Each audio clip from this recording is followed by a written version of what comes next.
إن الحمد لله نحمده ونستعينه ونستغفره ونعوذ بالله من شرور أنفسنا ومن سيئات أعمالنا من يهده الله فلا مضل له ومن يضلله فلا هادي له وأشهد أن لا إله إلا الله وحده لا شريك له وأشهد أن محمدا عبده ورسوله أما بعد فإن خير الحديث كتاب الله وخير الهدي هدي محمد صلى الله عليه وسلم وشر الأمور محدثاتها وكل محدثة بدعة وكل بدعة ضلالة وكل ضلالة في النار. أعوذ بالله السميع العليم من الشيطان الرجيم من همزه ونفخه ونفثه. بسم الله الرحمن الرحيم. رب اشرح لي صدري ويسر لي أمري واحلل عقدة من لساني يفقهوا قولي. بسم الله الرحمن الرحيم. إن الله وملائكته يصلون على النبي يا أيها الذين آمنوا صلوا عليه وسلموا تسليما. اللهم صل على محمد وعلى آل محمد كما صليت على إبراهيم وعلى آل إبراهيم إنك حميد مجيد. اللهم بارك على محمد وعلى آل محمد كما باركت على إبراهيم وعلى آل إبراهيم إنك حميد مجيد. الحمدللہ آج 6 اپریل 2013 کو ہفتے کے دن قرآن کلاس نمبر 98 کے تحت انشاءاللہ تعالی سورۃ الانعام کی آیت نمبر 50 پر مزید گفتگو کریں گے. پچھلے ہفتے جو ہم نے گفتگو کی تھی اسی آیت مبارکہ پر، وہ تقریباً 88 منٹ کی گفتگو تھی جو ہماری ویب سائٹ اہل سنت پاک.com پر مسئلہ نمبر 6A کے نام سے اپلوڈ ہو چکی ہے ہمارے یوٹیوب کے چینل 720085 کے تھرو. اور اس گفتگو کا ٹاپک تھا علم الغیب سے متعلق فرقہ وارانہ نظریات کا تحقیقی جائزہ. آج کا درس اسی کی کنٹینیوشن اور تسلسل ہے، اور آج انشاءاللہ تعالی مسئلہ نمبر 6B کے نام سے ہم لیکچر کو ڈسکس کریں گے، جس کا عنوان ہے الہام، کشف اور خوابوں کی حقیقت سے متعلق فرقہ وارانہ نظریات کا تحقیقی جائزہ. اور خوابوں میں بھی پرٹیکولر امام کائنات سید الاولین والآخرین شفیع المذنبین رحمت للعالمین سیدنا و مولانا امام اعظم محمد رسول اللہ صلی اللہ علیہ وسلم کی خواب میں زیارت، اس کے بارے میں اپروپریٹ عقیدہ کیا ہونا چاہیے. تو یہ ہے مسئلہ نمبر 6B، الہام، کشف اور خوابوں کی حقیقت سے متعلق فرقہ وارانہ نظریات کا تحقیقی جائزہ. بھائیو، جہاں تک علم لدنی کی حقیقت کا تعلق ہے، یعنی بعض لوگوں کا یہ عقیدہ ہے کہ سینہ بسینہ علم بھی قرآن و سنت کے پیرلل ٹرانسفر ہوتا ہے، تو اس ٹاپک پر اسی سال محرم الحرام کے مہینے میں 1434 ہجری میں ہی میں نے 80 منٹ کی گفتگو کی تھی مسئلہ نمبر 55A کے نام سے علم لدنی سے متعلق فرقہ وارانہ نظریات کا تحقیقی جائزہ. اور اس میں جو باطنیت کا مکتبہ فکر رکھنے والے لوگ ہیں ان کی چیزوں کو میں نے علمی دلائل کے ساتھ ایڈریس کیا تھا. آج میں اس ٹاپک کو ڈسکس نہیں کروں گا جو کہا جاتا ہے کہ خضر علیہ السلام آتے ہیں انسانی شکل میں اور لوگوں کو ایجوکیٹ کرتے ہیں. وہ علم لدنی کا ٹاپک ہے. پھر آج کے لیکچر سے پہلے میں وہی اعلان کر دوں کہ بھائیو، الحمدللہ میری روٹی دین کے ساتھ نہیں جڑی ہوئی، اور یہ میں بات بار بار ریپیٹ کرتا ہوں کہ میں نے فرقہ واریت کو 3 طلاقیں دے کر اور 4 تکبیریں پڑھ کر دفنا دیا ہے. کیونکہ جو بندہ فرقہ واریت میں پڑ جائے وہ کبھی بھی حق بات نہیں کرتا. اور میں جب علماء کرائم کی یعنی مجرم علماء کی کتابیں پڑھتا ہوں تو مجھے اندازہ ہوتا ہے کہ کس طریقے سے وہ واضح قرآن اور سنت کے احکامات کو چھپا جاتے ہیں صرف اپنے مکتبہ فکر کی حفاظت کرنے کے لیے. اور معذرت کے ساتھ اس حمام میں تقریباً سارے ہی ننگے ہیں. تو میرے لیے دعا کریں کہ اللہ تعالیٰ اس دن سے پہلے کہ جب معاذ اللہ استغفر اللہ میں اپنا ذریعہ معاش دین کو بناؤں، اس سے پہلے ہی اللہ تعالیٰ مجھے ایمان و عافیت کے ساتھ مدینہ شریف میں موت اور جنت البقیع میں مدفن عطا فرمائے، اور جنت الفردوس میں اپنے محبوب صلی اللہ علیہ وسلم کے قدموں میں جگہ عطا فرمائے. اور یہ تمام دعائیں ہمارے سب مسلمانوں کے حق میں قبول و منظور فرمائے. بھائیوں میں 31 سال تک بریلوی رہا، اس کے بعد کچھ عرصہ دیوبند کے ساتھ گزرا، پھر اہل حدیث کے ساتھ، پھر اہل تشیع کے ساتھ۔ اب بھی سب کے لیکچر سنتا ہوں، جس کی حق بات ہے قبول کر لیتا ہوں، اور جہاں پر کوئی غلطی دیکھتا ہوں تو پوائنٹ آؤٹ کرنے کی کوشش کرتا ہوں۔ اور ایک مسلمان کا ایٹیٹیوڈ یہی ہونا چاہیے کہ کسی بھی دوسرے کلمہ گو اہل قبلہ کی تکفیر کیے بغیر اس کی غلطی علمی طریقے سے اس پر واضح کی جائے۔ میرا جھگڑا صرف ان مجرم علماء کے ساتھ ہے جنہوں نے اپنے فرقے کی حفاظت کرتے ہوئے امت سے حق بات چھپائی اور لوگوں کو اپنی مرضی کی انٹرپریٹیشنز قرآن و سنت کی کر کے ان کا قبلہ خراب کر دیا، اور حتیٰ کہ خوابوں کو، اور یہاں تک کہ جو شیطانی خواب ان کو آتے ہیں ان کو عوام کے اندر پروپیگیٹ کر کے انہوں نے روٹی اور روزی کا سلسلہ چلایا ہوا ہے، وَلِعَوْذُ بِاللَّهِ تَعَالَى۔ آج کی گفتگو میں انشاءاللہ کل 11 آیات آئیں گی، مینلی جو ہے کراس ریفرنس کے طور پر۔ ان سے متعلق آپ کو ایک ایک پیج مل چکا ہے جس پہ وہ 11 کی 11 آیات پرنٹڈ فارم میں موجود ہیں۔ جہاں تک احادیث کا تعلق ہے تو آج جتنی بھی احادیث میں بیان کروں گا تمام کے ریفرنسز بتا دوں گا کہ یہ کون سی کتاب سے حدیث ہے، اور جو کریٹیکل حدیث ہوگی اس کا انٹرنیشنل نمبر بھی بتا دوں گا، جو علماء حرمین اور بیروت کی انٹرنیشنل نمبرنگ چل رہی ہے پوری دنیا میں، اور اسی کے مطابق مکتبۃ الشاملہ جو عربی سافٹ ویئر ہے اور عربی کتب جو ہیں چھپتی ہیں، اور پاکستان میں دارالسلام والے اسی انٹرنیشنل نمبرنگ کے اوپر احادیث کی کتابیں چھاپتے ہیں۔ اس کے باوجود اگر کسی کی کوئی کیوری ہو تو وہ لیکچر کے اینڈ میں مجھ سے پوچھ سکتا ہے، لیکن لیکچر کے دوران گفتگو کا ڈیکورم خراب نہیں کرنا چاہیے، بلکہ حق بات کو بڑی تسلی کے ساتھ سننا چاہیے۔ یہی ایک مسلمان کا ایٹیٹیوڈ ہے۔ اور میں اپنی ای میلز کا جواب بھی بڑا ریگولرلی دیتا ہوں، ہر ہفتے درجنوں اور بسا اوقات سینکڑوں ای میلز کا جواب دینا پڑتا ہے، اور میرا ای میل کا ایڈریس ہے mirza_95@yahoo.com۔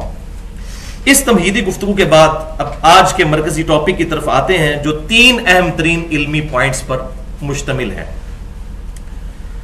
اور ان 3 پوائنٹس کا اجمالی تعارف میں شروع میں ہی کروا دیتا ہوں تاکہ ہماری لیکچر میں دلچسپی قائم رہے۔ اور یہاں پر میں علا وجہ بصیرت یہ بات کر دوں کہ آج جو میں ٹاپک ایڈریس کرنے جا رہا ہوں، میرے علم کی حد تک آج تک کسی بھی شخص نے نہ اپنی تحریر میں اور نہ اپنی تقریر میں اس ٹاپک کو اس طریقے سے ایڈریس کیا۔ الحمدللہ وہ آپ کو سننے کے بعد اندازہ بھی ہو جائے گا۔ اور یہ لیکچر تیسرے نمبر پہ ہے جس کے لیے مجھے بڑی جان لڑانی پڑی۔ پہلے نمبر پر وہ لیکچر جو میں نے محرم الحرام میں 2.25 گھنٹے کا لیکچر دیا تھا، حدیث قرطاس پر اور وسیع رسول کون ہے صلی اللہ علیہ وسلم، اور دوسرا رفع الیدین سے متعلق جو 2.25 گھنٹے کا میرا لیکچر تھا، رفع الیدین سے متعلق فرقہ وارانہ نظریات کا تحقیقی جائزہ۔ اور اب یہ تیسرے نمبر پر مشکل ترین جو لیکچر مجھے تیار کرتے وقت واقعی جان کھپانی پڑی، وہ یہ والا لیکچر ہے۔ اس لیکچر میں ہم 3 علمی پوائنٹس کے تحت 3 اصطلاحات کو ڈسکس کریں گے، 3 ٹرمنالوجیز کو۔ پوائنٹ نمبر 1 ہوگا الہام سے ریلیٹڈ، الہام کی تعریف کیا ہے اور قرآن و سنت میں اس کی مثالیں کون سی ہیں۔ پوائنٹ نمبر 2 کشف سے ریلیٹڈ ہوگا کہ کشف کا عقیدہ کیا ہے۔ یہ کشف لفظ ہے، کشف لفظ نہیں ہے، کاف کے اوپر زبر، شین کے اوپر زبر اور پھر فا پہ ساکن۔ تو کشف کے بارے میں عقیدہ کیا ہے کتاب و سنت کی روشنی میں۔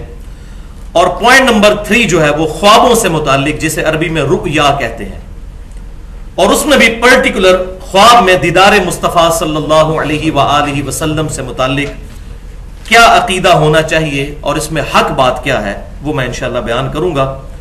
اور اسی میں انشاءاللہ تعالی میں 5 خواب احادیث کی کتابوں سے بتاؤں گا کہ جو نبی صلی اللہ علیہ وسلم کی وفات کے بعد صحابہ نے، تابعین نے، تبا تابعین نے اور تبا تبا تابعین نے نبی صلی اللہ علیہ وسلم کو خواب میں دیکھا، اور الحمدللہ یہ حق ہے۔ تو پہلی اصطلاح کی طرف آتے ہیں، ایک دفعہ دروشی پڑھ لیجئے۔ اللہم صلی علی محمد وعلی آل محمد کما صلیت علی ابراہیم وعلی آل ابراہیم انک حمید مجید۔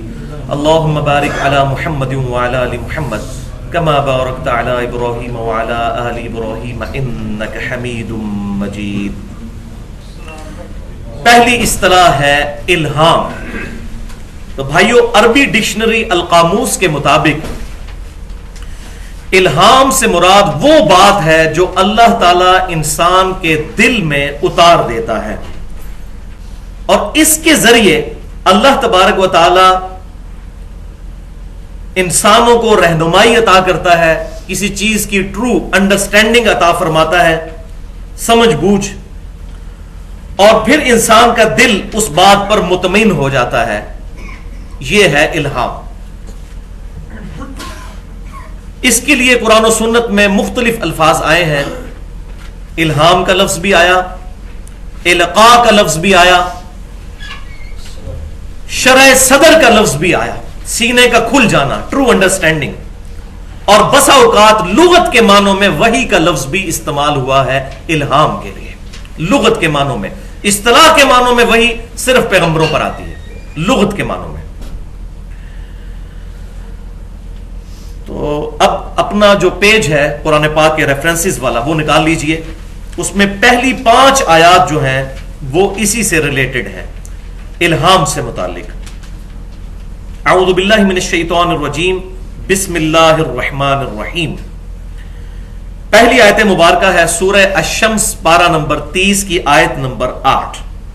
انسانی نفس کا ذکر کرتے ہوئے اس کانٹیکسٹ میں اللہ تعالیٰ ارشاد فرماتا ہے فَأَلْهَمَهَا فُجُورَهَا وَتَقْوَاهَا، پس ہم نے اس نفس میں برائی کا بھی مادہ رکھ دیا اور اس کا سینس بھی رکھ دیا، وَتَقْوَاهَا، اور ڈرنے کی صلاحیت بھی رکھ دی، یعنی برائی سے بچنے کی، یعنی نیکی اور خیر اور بھلائی بھی نفس میں ودیت کر دیا گیا ہے۔ یہ جبلی طور پر، جس کو ہم کہتے ہیں نیچرل انسٹنکٹ جو ہے انسان کی، جبلی ہدایت، وہ ہر نفس کو دے دی گئی ہے۔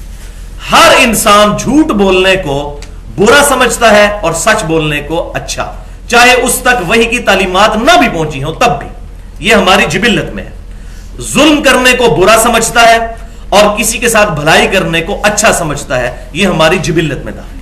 اور میں اسی پر جملہ بولا کرتا ہوں کہ آج بھی امریکہ میں ہالی ووڈ کی فلم کے اینڈ پہ بھی سچ کی جیت دکھائی جاتی ہے، کبھی کوئی ایسی فلم بھی نہیں بنی کہ جس میں جھوٹ کی جیت دکھائی دے۔ یہ انسان کی انسٹنکٹ میں ہے کہ انسان سچائی سے پیار کرتا ہے اور اس کو پیور سمجھتا ہے، اچھا سمجھتا ہے۔ تو یہ اللہ تعالیٰ نے ہمارے نفس میں ودیت کیا۔ پھر دوسری آیت سورۃ الاعلیٰ کی پہلی 3 آیات، تو سورۃ الاعلیٰ کی انہی 3 آیات کے کانٹیکسٹ میں، خصوصاً پہلی آیت کے کانٹیکسٹ میں، مسند امام احمد میں صحیح سند کے ساتھ یہ حدیث ہے کہ آپ صلی اللہ علیہ وسلم جب بھی سبح اسم ربک الاعلیٰ تلاوت فرماتے تھے تو سبحان ربی الاعلیٰ کہا کرتے تھے۔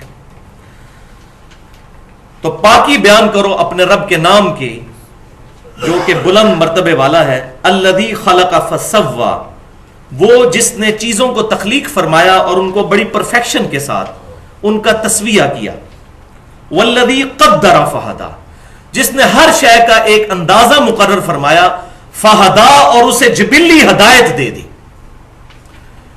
بچے کو پیدا ہوتے ہی ماں کے پستان سے دودھ چوسنے کی جبلی ہدایت، نیچرل انسٹنکٹ اس میں اللہ تعالیٰ نے ڈال دی ہے۔ اسی طریقے سے بکری کے اندر یہ جبلی ہدایت موجود ہے، اس کے سامنے آپ جتنا مرضی فریش قیمہ ڈال دیں وہ اس کی طرف تھوکے گی بھی نہیں، گھاس کی طرف اٹریکٹ ہوگی، یہ اس کی جبلی ہدایت ہے۔ شیر کے سامنے آپ جتنی پیاری سبزیاں لا کے رکھ دیں وہ کبھی بھی اس کی طرف نہیں دیکھے گا، وہ گوشت کی طرف جائے گا۔ تو یہ ساری کی ساری چیزیں اللہ تعالیٰ نے ہر مخلوق میں ودیت کی ہیں، والذی قدر فہدی۔ تیسری آیت ایک پرٹیکولر الہام، ایک خاص جانور کا اللہ تعالیٰ نے ذکر کیا، سورۃ النحل کی آیت نمبر 68، اور اسی جانور کے نام پر، اسی کیڑے کے نام پر اس کا نام سورۃ النحل ہے، یعنی شہد کی مکھی۔ وَأَوْحَى رَبُّكَ إِلَى النَّحْلِ، اور تمہارے رب نے وحی کی شہد کی مکھی کی طرف۔ اب یہ دیکھیں وحی کا لفظ بھی یہاں استعمال ہوا ہے، یہ لغت کے معنوں میں ہے، الہام کیا، اس کے دل پر القاء کی۔ یہ بات، یہ وہ وحی جلی نہیں ہے جو پیغمبروں کی طرف ہوتی ہے۔ وحی عربی زبان میں کہتے ہیں خفیہ طریقے سے کسی کو بات بتا دینا۔ تو تمہارے رب نے وحی کی یعنی الہام کیا، الی النحل، شہد کی مکھی کی طرف، ان اتخذی من الجبال بیوتا، کہ تو گھر بنا پہاڑوں کے اندر، ومن الشجر، اور درختوں میں، وَمِمَّا يَعْرِشُونَ، اور جتنی بھی بلند چیزیں ہیں، جتنی بھی چھتیں ہیں، جتنی بھی اونچی بیلیں ہیں، ان میں تو گھر بنا. اب پرٹیکولر ایک اور ہدایت کا ذکر آ رہا ہے اگلی آیت میں، ریفرنس نمبر 4 جو آپ کے پیج پہ ہے، سورہ الزمر کی آیت نمبر ہے 22. افمن شرح اللہ صدرہ للاسلام، بھلا وہ شخص کہ جس کا سینہ اللہ نے کھول دیا ہو اسلام کے لیے، کہ وہ اسلام کی حقانیت کو پہچان چکا ہو، فہو علی نور من ربہ، اور وہ اپنے رب کی طرف سے نور ہدایت پر بھی ہو. اور اس میں اب بٹوین دا ورڈز بات محذوف کر دی گئی. یہ سورت کا سٹائل ہے کہ کیا وہ شخص اچھا ہے یا وہ جس کا آگے ذکر آ رہا ہے. فویل للقاسیۃ قلوبہم، تو ہلاکت ہے دل کی سختی جن لوگوں کے اندر موجود ہے ان کے لیے. قلوبہم من ذکر اللہ، اللہ کے ذکر کے بارے میں جن کے دل سخت ہو چکے ہیں. اولئک فی ضلال مبین، اور یہی لوگ کھلی گمراہی میں ہیں. تو وہ شخص جس کا سینہ اللہ نے اسلام کی حقانیت کے لیے کھول دیا وہ اچھا ہے اور اپنے رب کی طرف سے جو نور پر ہے، یا وہ شخص کہ جس کا دل جو ہے وہ سخت ہو چکا ہے اور وہ حق بات قبول کرنے والا نہیں ہے. تو یہ پرٹیکولر ہدایت کا ذکر ہے کہ جو بندہ ایفرٹ کر کے اللہ تعالیٰ تک پہنچنے کی کوشش کرے تو اللہ تعالیٰ اس کو اسلام کی دولت سے مشرف فرما دے. اور اسی کا ذکر ہے آگے جو ریفرنس نمبر 5 ہے، جو سیدنا موسیٰ علیہ السلام کی دعا ہے، سورہ طٰہٰ کی آیت نمبر 25. قال رب اشرح لي صدری ويسر لي امری واحلل عقدۃ من لسانی یفقهوا قولی. اور سٹارٹ اسی بات سے ہو رہا ہے، اے رب میرا سینہ کھول دے. یہ وہی چیز ہے، شرح اللہ صدرہ للاسلام، اس معاملے میں مجھے بہترین فہم عطا فرما. اور نبی صلی اللہ علیہ وسلم کو تو اللہ تعالیٰ نے یہ انعام خود ہی عطا فرما دیا، الم نشرح لک صدرک. اے محبوب صلی اللہ علیہ وسلم، ہم نے آپ کے لیے شرح صدر نہیں فرما دیا کیا؟ تو یہ شرح صدر کو ہم اللہ تعالیٰ کی طرف سے خاص سمجھ بوجھ کہتے ہیں. اس کے لیے اگر کوئی الہام کا لفظ بولتا ہے شرح صدر کے لیے تو علم الکلام کی لینگویج میں درست ہے، کوئی حرج نہیں ہے. لیکن اس کے لیے جو پرٹیکولر اپروپریٹ ورڈ ہے وہ شرح صدر. الہام، وہ جبلی الہام تو ہم الہام سب کے لیے بول سکتے ہیں، جو شہد کی مکھی کے لیے آیا اور یہ باقی چیزیں جو میں نے مثالیں دی شیر کی اور بکری کی. تو شرح صدر ٹرو انڈرسٹینڈنگ کو حدیث شریف میں تفقہ فی الدین بھی کہا گیا ہے. صحیح بخاری اور صحیح مسلم کی متفق علیہ حدیث ہے، اور صحیح بخاری کے کتاب العلم چیپٹر میں انٹرنیشنل نمبرنگ کے مطابق 71 نمبر حدیث ہے کہ امام کائنات صلی اللہ علیہ وسلم نے فرمایا، اللہ تعالیٰ جس کے ساتھ بھلائی کا ارادہ فرماتا ہے اسے دین کی فقہ عطا فرما دیتا ہے. دین کی ٹرو انڈرسٹینڈنگ، یہ وہ فقہ حنفی فقہ شافی نہیں ہے، دین کی ٹرو انڈرسٹینڈنگ اس کو فقہ عطا فرما دیتا ہے. اور پھر ساتھ ہی آپ صلی اللہ علیہ وسلم نے فرمایا، انما انا قاسم واللہ یعطی، بے شک میں تقسیم کرنے والا ہوں اور عطا فرمانے والا اللہ ہے. تو یہ کس کانٹیکسٹ میں بات ہو رہی ہے؟ علم دین.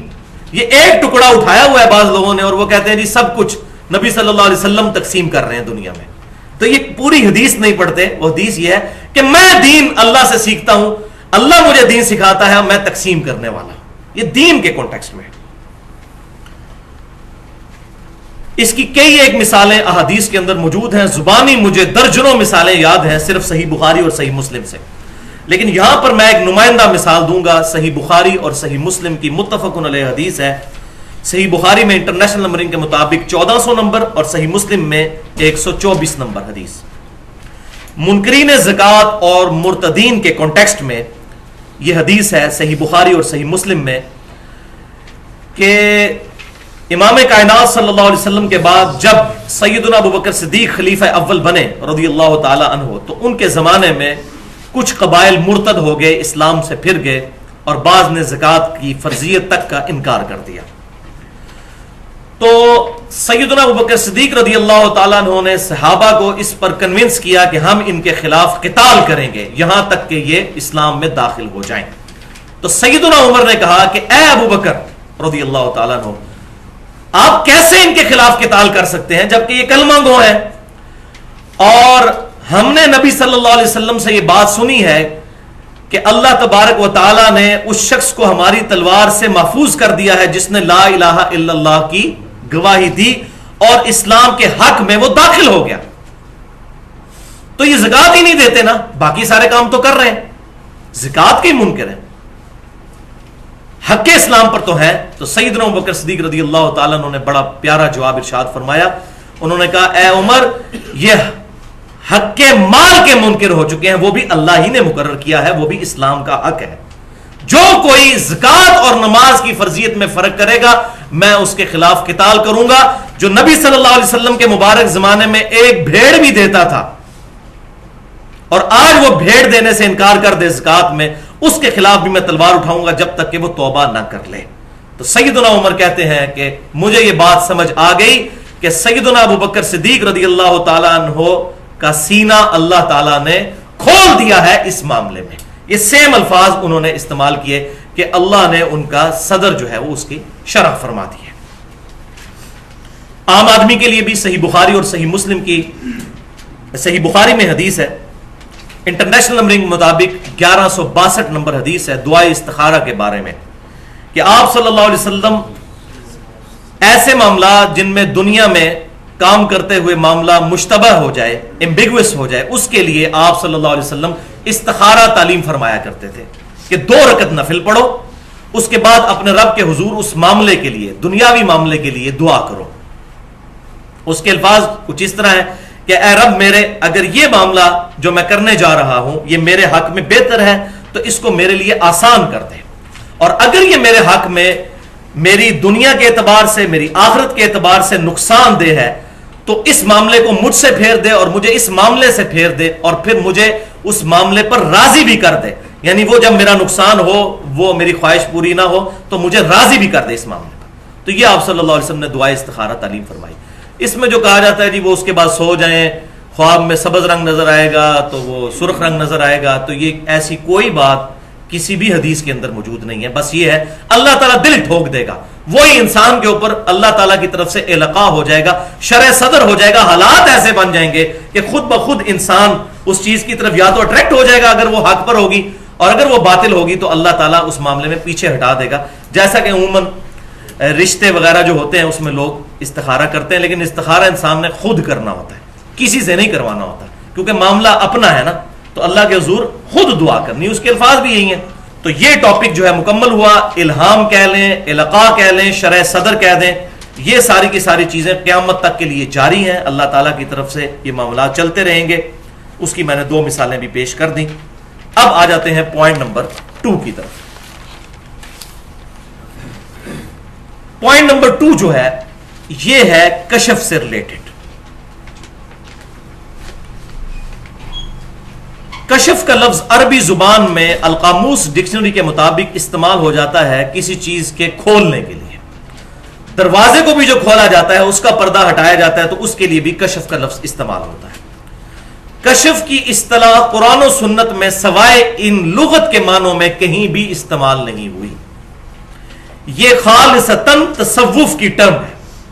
آپ دیکھ لیں, علی بن عثمان حجویری المتوفا 465 ہجری, انہوں نے کتاب لکھی کشف المحجوب, پردوں کا کھل جانا. تو تصوف میں بنیادی کتاب مانی جاتی ہے فارسی زبان میں, بلکہ کہا جاتا ہے دنیا میں پہلی کتاب ہے جو تصوف میں لکھی گئی. اسی طریقے سے امام محمد غزالی کی کتاب ہے المتوفا 505 ہجری, مکاشفت القلوب, دلوں کے معاملات کھل جانا. تو وہاں بھی یہ کشف کا لفظ انہوں نے استعمال کیا.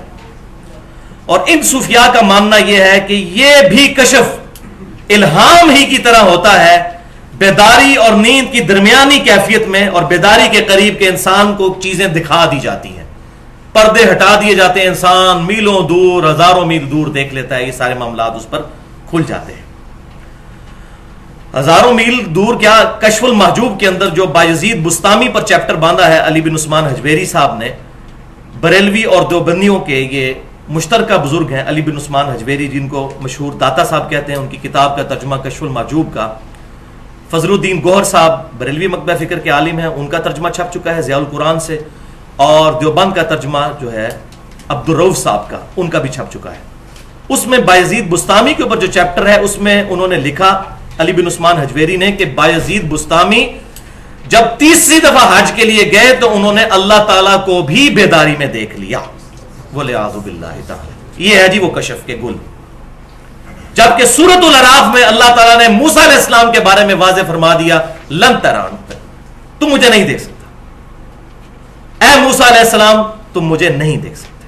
اور تذکرۃ الاولیاء ایک کتاب ہے شیخ فرید الدین عطار المتوفا 634 ہجری، 8 سے تقریباً سمجھ لیں آپ 800 سال پہلے. اس کا ترجمہ بھی ہمارے بریلوی مکتبہ فکر کے علماء اور دیوبند دونوں نے چھاپا ہے، اور اس کے اکثر حوالے فضائل اعمال کے اندر شیخ ذکریہ صاحب بھی لے کے آئے. اس کتاب میں بھی جو بایزید بستامی میں جو چیپٹر ہے ان پہ باندھا گیا ہے، اس میں یہاں تک لکھا ہے کہ انبیاء میں سے صرف نبی صلی اللہ علیہ وسلم کو معراج ہوئی، اور اولیاء میں سے معراج ہوئی بایزید بستامی کو. معراج کا لفظ ہے، اور سبوں کے صفے کالے کیے ہوئے ہیں بایزید بستامی کی معراج. اور اس میں بتایا کہ وہ عرش تک پہنچ گئے، اللہ تعالیٰ کے ساتھ ان کی کنورسیشن ہوئی، اور یہ سارے کے سارے معاملات. اور اس کو انہوں نے نام دیا کشف کا. استغفر اللہ واتوب الیہ من کل ذنب واتوب الیہ. اس کائنات میں صرف ایک ہستی نے اپنے رب کو دیکھا ہے، اور وہ ہمارے امام کائنات سید الاولین والآخرین شفیع المذنبین رحمت للعالمین سیدنا و مولانا امام اعظم محمد رسول اللہ صلی اللہ علیہ وسلم کی مبارک ذات ہے، اور وہ بھی نیند کی حالت میں. وہ میں نے پچھلی دفعہ بتایا تھا جامعہ ترمذی میں صحیح سند کے ساتھ انٹرنیشنل نمبرنگ کے مطابق 3235 نمبر حدیث ہے، اور یہ حدیث مشکات المصابیح میں انٹرنیشنل نمبرنگ کے مطابق 748 نمبر حدیث ہے. اس کو شیخ البانی رحمہ اللہ بھی صحیح کہتے ہیں، اور شیخ زبیر علی زئی صاحب بھی صحیح کہتے ہیں، اور امام ترمذی نے بھی اسے صحیح لکھا اور فرمایا کہ میں نے خود امام بخاری سے یہ بات پوچھی تو انہوں نے بھی فرمایا کہ یہ حدیث صحیح ہے. لہذا یہ صحیح بخاری میں تو نہیں حدیث، لیکن امام بخاری نے اس کی توثیق کی ہے. امام ترمذی ان کے سب سے لاڈلے شاگرد تھے، تو امام ترمذی نے ان کا یہ حکم جو ہے وہ 7 ترمذی شریف میں نوٹ کیا کہ نبی صلی اللہ علیہ وسلم فرماتے ہیں کہ آج رات معاذ ابن جبل کہتے ہیں کہ آپ صلی اللہ علیہ وسلم فجر کی نماز پڑھانے کے لیے تھوڑا لیٹ آئے، اور فرمایا میرے لیٹ آنے کی وجہ یہ ہے کہ آج رات میں نے اپنے رب کو بڑی اچھی صورت میں خواب کی حالت میں دیکھا. اور بڑی لمبی حدیث ہے، وہ کبھی موقع ملا تو میں انشاءاللہ بیان کروں گا. اور اسی کانٹیکسٹ میں صحیح مسلم میں بھی کتاب الایمان میں سیدنا ابن عباس کا قول ہے کہ نبی صلی اللہ علیہ وسلم نے دل کی آنکھوں سے اپنے رب کو 2 دفعہ دیکھا. تو دل کی آنکھوں سے مراد وہی خواب کے اندر، لیکن یہ کہہ رہے ہیں کہ بایزید بستامی نے دیکھا. بولے اعوذ باللہ. تو پھر بایزید بستامی کا مرتبہ تو موسیٰ علیہ السلام سے بھی زیادہ ہو گیا. موسیٰ علیہ السلام کو تو اللہ نے فرمایا تو مجھے نہیں دیکھ سکتا. ہاں قیامت میں ہر مؤمن کو، یہ اہل سنت کا اجماعی عقیدہ ہے، اللہ کا دیدار نصیب ہوگا. صحیح بخاری اور صحیح مسلم میں الحمدللہ درجنوں احادیث موجود ہیں، اور یہ قیامت کے دن بڑے انعامات میں سے ایک انعام یہی ہے، بلکہ سب سے بڑا انعام یہی ہے الحمدللہ. اب یہ صوفیاء کا یہ جو معاملہ کشف والا ہوا تو اس سے بڑے بڑے اس امت کے علماء بھی متاثر ہوئے بغیر نہیں رہ سکے. حتیٰ کہ مجھے حیرانگی ہوتی ہے کہ امام ابن تیمیہ جیسی شخصیت جنہوں نے پوری زندگی تصوف کے رد میں گزاری، یہاں پر آ کر وہ بھی بڑی برے طریقے سے پھنس گئے. اور ان کا جو مجموعہ الفتاوی ہے اس کی 11ویں جلد، وہ پوری کی پوری جلد جو ہے اس میں ایک پورا چیپٹر ہے جو سینکڑوں صفات پر مشتمل ہے. اس کا نام ہی ہے اولیاء اللہ کے کشف کا بیان. اس کا رد نہیں کیا انہوں نے، اس کو ایکسپلین کیا ہے کہ یہ کشف حق ہوتا ہے. میں پیج نمبر بتا دیتا ہوں انٹرنیشنل نمبرنگ کے مطابق جو مکتبۃ الشاملہ میں موجود ہے. پیج نمبر 638، پیج نمبر 65 اور پیج نمبر 205، جلد 11 مجموعہ الفتاوی امام ابن تیمیہ کا. اس میں وہ لکھتے ہیں کہ بعض اللہ کے بندے ایسے ہیں کہ وہ کشف میں وہ مناظر دیکھ لیتے ہیں جو عام آدمی خواب میں دیکھتا ہے. وہی بات بیداری میں دیکھ لیا. پھر وہ لکھتے ہیں کہ اولیاء اللہ کا جو کشف ہے وہ ثابت ہے. ثابت سے مراد وہ واقعہ ثابت ہے، قرآن و حدیث سے تو وہ بھی نہیں ثابت کر سکے. اور جن چیزوں کو انہوں نے کشف ثابت کرنے کی کوشش کی وہ بالکل قرآن و سنت کی غلط انٹرپریٹیشن انہوں نے کی ہے، وہ میں آج رد بھی کروں گا. اور پھر لکھا کہ اولیاء اللہ کشف کے ذریعے لوگوں کے انجام معلوم کر لیتے ہیں کہ کون جنت میں ہے اور کون دوزخ میں. وَلِعَاذُ بِاللَّهِ. یہ تو صحابہ اکرام 4 فٹ نیچے نہیں دیکھ سکتے تھے. صحیح بخاری اور مسلم کی متفق علیہ حدیث ہے کہ آپ صلی اللہ علیہ وسلم 2 قبر والوں کے پاس رک گئے. صحابہ نے کہا یا رسول اللہ کیا ہوا؟ فرمایا ان کو عذاب ہو رہا ہے. صحابہ کو تو نظر نہیں آیا. پھر آپ صلی اللہ علیہ وسلم نے ایک ٹہنی توڑ کر ان کی قبروں پر لگائی 2 حصے کر کے. فرمایا ایک پیشاب کے چھینٹوں سے نہیں بچتا تھا، دوسرا چغلی کھایا کرتا تھا. جب تک یہ ٹہنیاں جو ہیں ہری رہیں گی اللہ تعالیٰ ان کے عذاب میں تخفیف فرماتا رہے گا. اچھا اب یہ دلائل کہاں سے پکڑتے ہیں؟ دلیل پھر قرآن پاک سے مجبوری ہے ان کی، کیونکہ مسلمانوں کو دعوت دینی ہے تو ان کو بھی ڈر لگتا ہے کہ قرآن کے بغیر بات کی تو لوگ سمجھیں گے کہ نیا دین کھڑا ہو جائے گا، لیکن پھر غلط انٹرپریٹیشن کرتے ہیں. وہ ہے ریفرنس نمبر 6 سورۃ القصص کی آیت نمبر 7. وہ کہتے ہیں جی قرآن پاک میں یہ آیت ہے بسم اللہ الرحمن الرحیم وَأَوْحَيْنَا إِلَىٰ أُمِّ مُوسَىٰ کہ ہم نے وحی کی موسیٰ علیہ السلام کی والدہ کی طرف ان ارضعیہ کہ تو اپنے بچے کو دودھ پلاتی جا. اور پھر یہ آگے آیت چلتی ہے اور جب تجھے خدشہ ہو کہ اس بچے کو قتل کرنے لگیں گے تو پھر تو اس بچے کو پانی میں بہا دینا، ہم اسے تیری طرف واپس لوٹا دیں گے. اب ظاہر ہے اتنا بڑا ڈیسیژن کرنا کہ ایک بچے کو پانی میں ڈال دینا یہ بغیر کسی واضح الہام کے ممکن نہیں ہے. تو وہ کہتے ہیں یہ سب سے بڑی دلیل ہے کہ غیر انبیاء کو بھی وحی ہوتی ہے.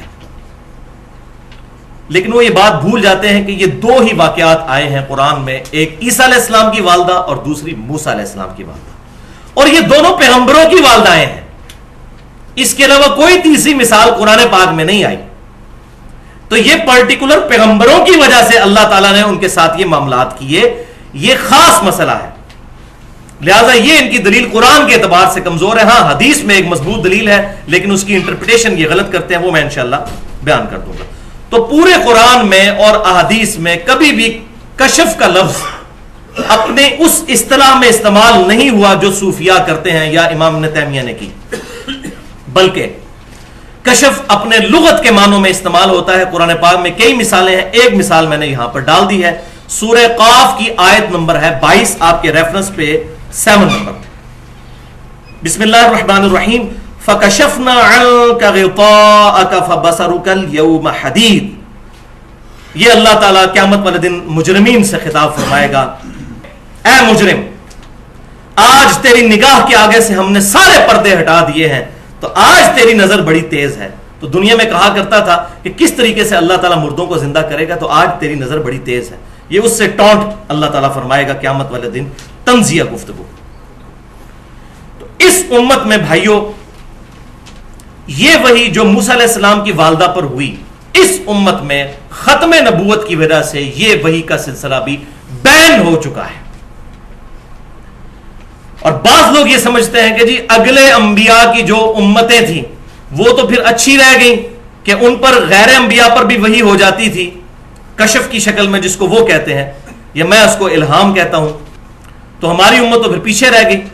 تو بھائیو یہ اس امت کی خوبی ہے کہ ختم نبوت کی وجہ سے یہاں پر یہ معاملہ بین ہو گیا.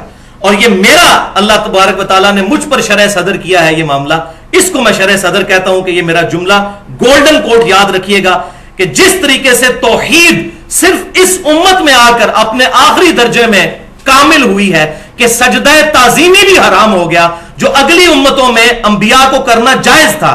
فرشتوں نے آدم علیہ السلام کو کیا، یوسف علیہ السلام کو ان کے بھائیوں نے کیا، ماں باپ نے کیا.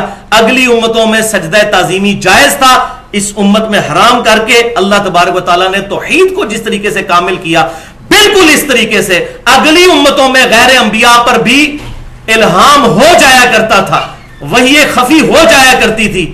لیکن ختم نبوت کی وجہ سے آخری درجے میں اللہ تبارک و تعالیٰ نے یہ معاملہ ہی ختم کر دیا کہ آپ صلی اللہ علیہ وسلم کے بعد کوئی شخص یہ جرت نہ کرے کہ میری طرف وحی خفی آتی ہے، میں وہ نبی تو نہیں ہوں لیکن میری طرف وحی آتی ہے. یہ معاملہ ہی بیان کر دیا. یہ ہے شرح صدر جو اللہ تعالیٰ نے مجھ پر کیا ہے الحمدللہ. اور سورۃ الاحزاب کی آیت نمبر 40 بسم اللہ الرحمن الرحیم ما کان محمد ابا احد من رجالکم ولکن رسول اللہ وخاتم النبیین وکان اللہ بکل شیء علیما. اور محمد صلی اللہ علیہ وسلم تو تم مردوں میں سے کسی کے باپ نہیں بلکہ وہ تو اللہ کے رسول ہیں اور خاتم النبیین ہیں، خاتم بھی ہیں اور خاتم بھی ہیں، اور اللہ تعالیٰ کو ہر شے کا علم ہے. یہ خاتم اور خاتم کی بحث جو قادیانی کرتے ہیں، آج موقع نہیں، اس پہ میرا پورا لیکچر ہے تقریباً 35 سے 40 منٹ کا، مسئلہ نمبر 40 کے نام سے اہل سنت پاک.com پر. تو بھائیو اب چونکہ سلسلہ نبوت امام کائنات صلی اللہ علیہ وسلم پر مکمل ہو چکا، اب اس میں امپلائڈ ہے کہ وحی کا سلسلہ بھی ختم، سوائے ایک چیز کے، وہ آگے آ جائے گی. وہ آپ صلی اللہ علیہ وسلم نے خود ہی بتا دی. سورہ ال عمران کی آیت نمبر 179 جس پہ میں نے پچھلی دفعہ گفتگو بھی کی تھی, آپ کے ریفرنس پیج پہ آیت نمبر 9.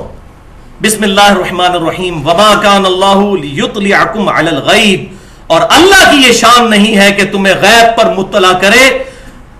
ولیکن اللہ یجتبی من رسلہ من یشاء, بلکہ اللہ تعالیٰ چن لیتا ہے اپنے پیغمبروں میں سے جن کو چاہتا ہے. فآمنوا باللہ ورسولہ, تو تمہارا کام ہے ایمان لاؤ اللہ اور اس کے رسول پر. وَإِن تُؤْمِنُوا وَتَتَّقُوا فَلَكُمْ أَجْرٌ عَظِيمٌ, اور اگر تم ایمان لاؤ گے اور تقوی اختیار کرو گے تو تمہارے لیے اجر عظیم ہے.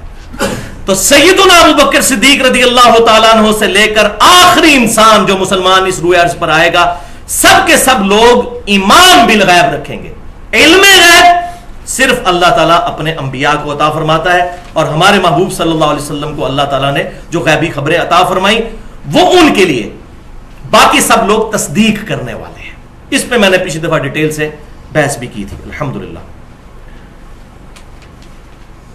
اس میں نے کئی ایک مثالیں بتائیں جو آج میں نے بتائی. صحیح بخاری اور صحیح مسلم کی متفق علیہ حدیث کی عذاب قبر صحابہ کو نظر نہیں آیا, نبی صلی اللہ علیہ وسلم نے دیکھ لیا. اسی طریقے سے صحیح بخاری اور مسلم کی متفق علیہ حدیث ہے کہ آپ صلی اللہ علیہ وسلم نے منبر پہ خطبہ دیتے ہوئے فرمایا کہ میں نے جنت اور دوزخ کو بالکل اپنے سامنے دیکھا, صحابہ کو نظر نہیں آئی. اسی طریقے سے صحیح مسلم میں حدیث ہے انٹرنیشنل نمبرنگ کے مطابق 7213 کہ آپ صلی اللہ علیہ وسلم نے فرمایا کہ اگر مجھے یہ خطرہ نہ ہوتا کہ تم اپنے مردوں کو ہی دفنانا چھوڑ دو گے تو جو عذاب میں دیکھتا ہوں قبر کا اور سنتا ہوں, میں اپنے رب سے دعا کرتا کہ اللہ تعالیٰ تمہیں وہ عذاب سنوا دیتا, لیکن مجھے ڈر ہے کہ اگر تم وہ عذاب سن لو تو تم اپنے مردوں کو دفنانا ہی چھوڑ دو گے. اب اس میں یہ بات پتہ چل گئی کہ صحابہ کرام نے کبھی عذاب نہیں سنا, تو یہ کشف القبور کا عقیدہ سوائے من گھڑت عقیدے کے کچھ نہیں ہے. یا پھر ڈکلیئر کریں کہ ہاں ان ہمارے بزرگوں کے مرتبے صحابہ سے بھی بڑھ کر تھے, ان پہ وہ چیزیں کھل گئی جو صحابہ کرام علیہم رضوان پر نہیں کھلی, والعیاذ باللہ تعالی. اب رہا مسئلہ بھائیو اس حدیث کا جس کی غلط انٹرپریٹیشن کی تقریباً تمام مکاتب فکر کے لوگوں نے, اور ایک غلط عقیدہ امت کے اندر پروپیگیٹ کر دیا, اور اسی کو انہوں نے کہا یہ ہے ہمارے کشف کی بنیاد یہ والی حدیث. تو وہ میں حدیث بھی بیان کرتا ہوں, اس کی غلط انٹرپریٹیشن کی ایک ایک چیز کا جواب بھی دوں گا انشاءاللہ, اس کی صحیح اپروپریٹ ٹرانسلیشن بھی بتاؤں گا. وہ صحیح بخاری اور صحیح مسلم کی متفق علیہ حدیث ہے سیدنا عمر فاروق رضی اللہ تعالیٰ عنہ کے فضائل کے چیپٹر میں, کہ نبی صلی اللہ علیہ وسلم نے فرمایا کہ اگلی امتوں میں محدث ہوا کرتے تھے, اگر میری امت میں کوئی محدث ہوتا تو سیدنا عمر ہوتے. اور انہوں نے ترجمہ کیا کہ اگر میری امت میں کوئی محدث ہے تو وہ عمر ہے. اب یہ دو ترجمے, دونوں طرف ترجمہ جا سکتا ہے. ہم پہلے ترجمے کو کیوں ترجیح دیتے ہیں اور دوسرے کو نہیں مانتے, اس کے میں انشاءاللہ دلائل دوں گا. محدث اور محدث یہ دو ٹرم سمجھ لیجئے. ایک ہوتا ہے محدث جیسے امام بخاری تھے, امام مسلم زیر کے ساتھ حدیث روایت کرنے والا, بات روایت کرنے والا. اور ایک ہوتا ہے محدث, دال کے اوپر زبر, جس کے دل میں بات ڈال دی جائے, تو یہ وہ لفظ ہے. اگلی امتوں میں محدث ہوا کرتے تھے, میری امت میں اگر کوئی محدث ہوتا تو وہ عمر ہوتا. وہ کہتے ہیں جی اگر ہے تو عمر ہے. اب آ جائیے ان کی انٹرپریٹیشن. یہ جو دوسرا انہوں نے ترجمہ کیا, 4 دلائل ہیں ان کے, اس پہ میں ان کو ایک ایک کر کے ایمانداری کے ساتھ اپنی آخرت کی فکر کرتے ہوئے حق بات بتاتا ہوں انشاءاللہ. تو یہ دوسری کیٹیگری کے لوگوں کو پہلے ایڈریس کروں گا جو کہتے ہیں کہ اگر کوئی محدث ہے تو عمر ہے. وہ کہتے ہیں کہ جی اگر ان کو محدث نہ مانا جائے تو یہ تو حضرت عمر کی کوئی فضیلت ہی نہ ہوئی, یہ تو ساری زبانی کلامی جمع خرچ ہو گیا کہ جی اگر ہوتا تو عمر ہوتا, تو عمر ہے بھی نہیں آپ کہتے ہیں, تو پھر یہ فضیلت تو کوئی نہ ہوئی. آن دا فیس آف آرگومنٹ بات تو ٹھیک ہے, لیکن وہ یہ بات بھول جاتے ہیں کہ اسی طرح کی ایک حدیث جامعہ ترمذی میں بھی ہے, اگر میرے بعد کوئی نبی ہوتا تو عمر ہوتا. تو نبی ہے کوئی حضور کے بعد, حضرت عمر کو نبوت ملی, تو یہ فضیلت ہے نا. اگر یہ فضیلت ہے تو وہ فضیلت بھی رہے گی. کہ اگر محدث ہوتا تو عمر ہوتا. بالکل ایک جیسی بات ہے. اچھا دوسری دلیل وہ کہتے ہیں جی اگلے نبیوں کی امتیں تو پھر اس امت سے بازی لے گئیں, ان کے عام امتیوں کو بھی اللہ تبارک و تعالیٰ وحی خفی فرماتا تھا, وہ محدث ہوتے تھے, اس امت میں کسی کو بھی نہ ملا, تو اس امت کی فضیلت ہی نہ رہی. تو یہ الحمدللہ میں نے کہا کہ اللہ تعالیٰ نے مجھ پر شرح صدر کیا ہے اس معاملے میں کہ بھائیو اس امت کی فضیلت ہی اس میں ہے کہ اس امت میں کوئی محدث نہ ہو. کیوں؟ یہ ختم نبوت کا تقاضا ہے. جس طریقے سے توحید کامل ہوئی کہ اس امت میں سجدہ تعظیمی بھی حرام ہو گیا جو اگلی امتوں میں جائز تھا, توحید کو کامل کرنے کے لیے, ختم نبوت کو کامل کرنے کے لیے, اس معاملے پہ سیل لگانے کے لیے اللہ تعالیٰ نے یہ معاملہ بھی کر دیا کہ وحی خفی جو غیر انبیاء کو ہوتی تھی وہ ختم کر دی. یہ تو فضیلت ہے اس امت کی. اور پھر ان سے پوچھیں کہ اس امت کی فضیلت تو اللہ نے خود بتا دی ہے, ان چیزوں کی وجہ سے تو فضیلت نہیں ہے, ختم نبوت کی وجہ سے فضیلت ہے, جس کی وجہ سے اللہ تعالیٰ نے وہ ٹائٹل اس امت کو دیا. سورہ آل عمران کی آیت نمبر 110 میں کنتم خیر امت اخرجت للناس تأمرون بالمعروف وتنہون عن المنکر وتؤمنون باللہ, تم سب سے بڑی بہتر امت ہو جو لوگوں کی بھلائی کے لیے نکالے گئے, تم لوگوں کو نیکی کی طرف بلاتے ہو اور برائی سے روکتے ہو اور اللہ پر ایمان لاتے ہو جیسا کہ حق ہے. یعنی ایمان لانے کا حق یہی ہے کہ نیکی کی طرف بلانا اور برائی سے روکنا. یہ ہے کنتم خیر امت اخرجت للناس, نیکی کا حکم دینا اور برائی سے روکنا یہ ہماری خوبی تھی, یہ ختم نبوت کی وجہ سے ملی. لہذا اس امت میں محدث کا نہ ہونا اس امت کی خوبی ہے. یہ تو جواب تھا جناب علمی. اب پھکی والا جواب بھی, جس کو پنجابی میں پھکی اور انگلش میں لاجیکل آنسر کہتے ہیں, اور اردو میں الزامی جواب, اور سائنٹیفک لینگویج میں میں نے اس کا نام رکھا ہے اینٹی وینم. تو پھکی والا جواب یہ ہے کہ کل کو پھر کوئی یہ بھی کہے گا کہ حضرت ابراہیم علیہ السلام کے بیٹے بھی پیغمبر تھے, ان کے پوتے بھی پیغمبر تھے, ان کے پڑپوتے بھی پیغمبر تھے. سیدنا ابراہیم علیہ السلام کے بیٹے سیدنا اسحاق علیہ السلام, ان کے بیٹے یعقوب علیہ السلام, پھر ان کے آگے سے بھی بیٹے سیدنا یوسف علیہ السلام, وہ پیغمبر تھے. اور ہمارے نبی صلی اللہ علیہ وسلم کی اولاد میں تو کوئی پیغمبر نہیں ہے, تو اب یہاں ہم پیغمبر ثابت کرنا شروع کریں گے. تو یہ ہے وہ پھکی والا جواب کہ اس امت کی خوبی یہی ہے کہ ختم نبوت کی وجہ سے یہ معاملات بینڈ. الحمدللہ. تیسری دلیل جس سے وہ دھوکہ دینے کی کوشش کرتے ہیں وہ بھی بڑی مضبوط دلیل ہے اگر عام آدمی کو پتہ نہ ہو. وہ کہتے ہیں کہ دیکھیں جی صحیح بخاری اور مسلم کی متفق علیہ حدیث ہے کہ 3 معاملات میں اللہ تعالیٰ نے سیدنا عمر فاروق رضی اللہ تعالیٰ عنہ کے مشورے پر آیات قرآن کی نازل کر دی. نمبر 1 کہ سیدنا عمر فاروق رضی اللہ تعالیٰ عنہ نے مشورہ دیا تھا کہ مقام ابراہیم کو مصلی بنایا جائے, کیونکہ آپ صلی اللہ علیہ وسلم مستجاب دیوار پر کھڑا ہوتے تھے, اور وہ جو دیوار ہے یہ آپ پاکستان سے دیکھیں تو اس کارنر پر جو ہے وہ حجر اسود ہے, اس دیوار کو مستجاب کہتے ہیں. یہاں پر حتیم ہے, یعنی حتیم کے اپوزٹ ہے مستجاب. تو یہاں آپ صلی اللہ علیہ وسلم نماز پڑھتے تھے, اس کا فائدہ یہ ہوتا تھا کہ دونوں قبلوں کی طرف منہ ہو جاتا تھا. تو سیدنا عمر نے مشورہ دیا کہ یا رسول اللہ آپ یہاں پر مقام ابراہیم پر پڑھیں تاکہ وہ دوسرے قبلے والا معاملہ الگ رہ جائے اور پرٹیکولر خانہ کعبہ شریف کی پرائورٹی ثابت ہو. تو اس پر آیت نازل ہوگی سورۃ البقرہ میں وَاتَّخِذُوا مِن مَّقَامِ إِبْرَاهِيمَ مُصَلًّى. ایک یہ چیز. دوسرا سیدنا عمر نے مشورہ دیا تھا کہ عورتوں کو پردے کا حکم دے, اس پہ آیات نازل ہوئی سورۃ الاحزاب میں سورہ نور کے اندر. اور تیسرا غزوہ بدر کے قیدیوں کے معاملے میں سیدنا عمر فاروق رضی اللہ تعالیٰ عنہ کا جو مشورہ تھا اسی کی توثیق اللہ تعالیٰ نے قرآن پاک میں نازل فرمائی. تو کہتے ہیں دیکھیں جی سیدنا عمر کو ایک کشف ہو گیا تھا. قرآن اور حدیث میں کوئی دکھا دے کسی ضعیف روایت میں کہ انہوں نے کہا کہ مجھے کشف ہوا ہے, ان کے اپنے الفاظ بخاری اور مسلم میں اسی حدیث میں ہے. وہ کہتے ہیں میں نے 3 کاموں میں اپنے رب کی موافقت کی, میں نے اپنے رب کی موافقت کی. تو یہ شرح صدر ہوا, ان کا ایکسپرٹ اوپینین تھا کہ یہ ان کے مشورے تھے وہ مان لی, اور کئی مشورے نہیں بھی مانے گئے. ایسا نہیں ہے کہ ہر مشورہ ہی مانا گیا ہے. صلح حدیبیہ کے موقع پر بخاری اور مسلم میں حدیث آتی ہے کہ سیدنا عمر راضی نہیں تھے اس صلح کے اوپر اور بڑی سختی سے مخالفت کی, اور ان سے تھوڑی سی گستاخی بھی ہو گئی جس پہ وہ بعد میں روتے تھے. وہاں حضور نے ان کی بات نہیں مانی, اور بعد میں پتا چلا کہ حضرت عمر کا مشورہ 100% غلط تھا, بلکہ الٹا اس سے اسلام کو نقصان ہو جانا تھا. وہ حضور نے نہیں مانا.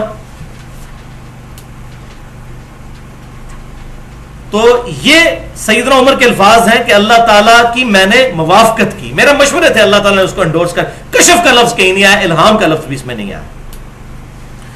چوتھی دلیل اس کانٹیکسٹ میں بڑی مشہور حدیث پیش کرتے ہیں دلائل النبوہ امام بہیقی کی کتاب سے، او جی سیدنا عمر نے سینکڑوں میل دور اپنے ایک جرنیل ساریہ کو دیکھ لیا تھا ممبر پر اور کہا تھا یا ساریۃ الجبل، اے ساریہ پہاڑ کی طرف متوجہ ہو، تو ان کو کشف ہو گیا تھا، اتنی دور انہوں نے دیکھ لیا. اور اپنی اجتہادی غلطی کی وجہ سے، منہج کی خرابی کی وجہ سے جو حدیث پہ حکم لگانے کا ہے، شیخ البانی نے بھی اس روایت کو حسن کہا، حالانکہ یہ پکی ٹھکی ضعیف روایت ہے. اس حدیث میں محمد بن اجلان ایک راوی ہیں، وہ مدلس ہیں اور ان سے روایت کر رہے ہیں، اور صحیح مسلم یہ پیٹ رول موجود ہے کہ مدلس کی ان والی روایت ضعیف ہوتی ہے جب تک وہ بتا نہ دے کہ اس نے یہ حدیث کس سے سنی ہے. سما کی تصریح کوئی ثابت نہیں ہے. اور اگر کوئی کہتا ہے جی میں نے اس اصول کو نہیں ماننا، تو اس اصول پہ پھر میں ایک حدیث بتاتا ہوں جو اکثر بتایا کرتا ہوں، آج پھر بتاؤں، کیونکہ اس کے بغیر، اس اینٹی وینم کے بغیر، اس پھکی کے بغیر اور اس لاجیکل آنسر کے بغیر، الزامی جواب کے بغیر بات سمجھ نہیں آتی.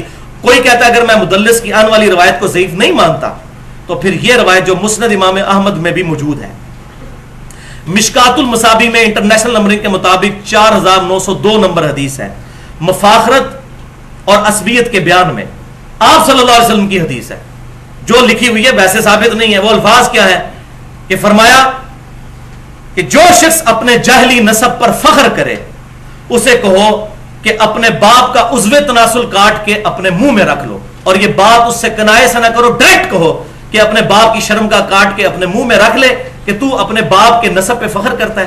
یہ نبی صلی اللہ علیہ وسلم کی طرف منسوب مسند امام احمد میں. تو آپ مان سکتے ہیں کہ حضور ایسی بات کریں؟ آپ صلی اللہ علیہ وسلم وَإِنَّكَ لَعَلَىٰ خُلُقٍ عَظِيمٍ، اخلاق کے بلند ترین درجے پر فائز. اور بخاری اور مسلم کی متفق علیہ حدیث کہ آپ صلی اللہ علیہ وسلم میں کنواری لڑکیوں سے زیادہ شرم و حیا موجود تھی. آپ کیسے ہی بات کر سکتے تھے؟ ہو ہی نہیں سکتا.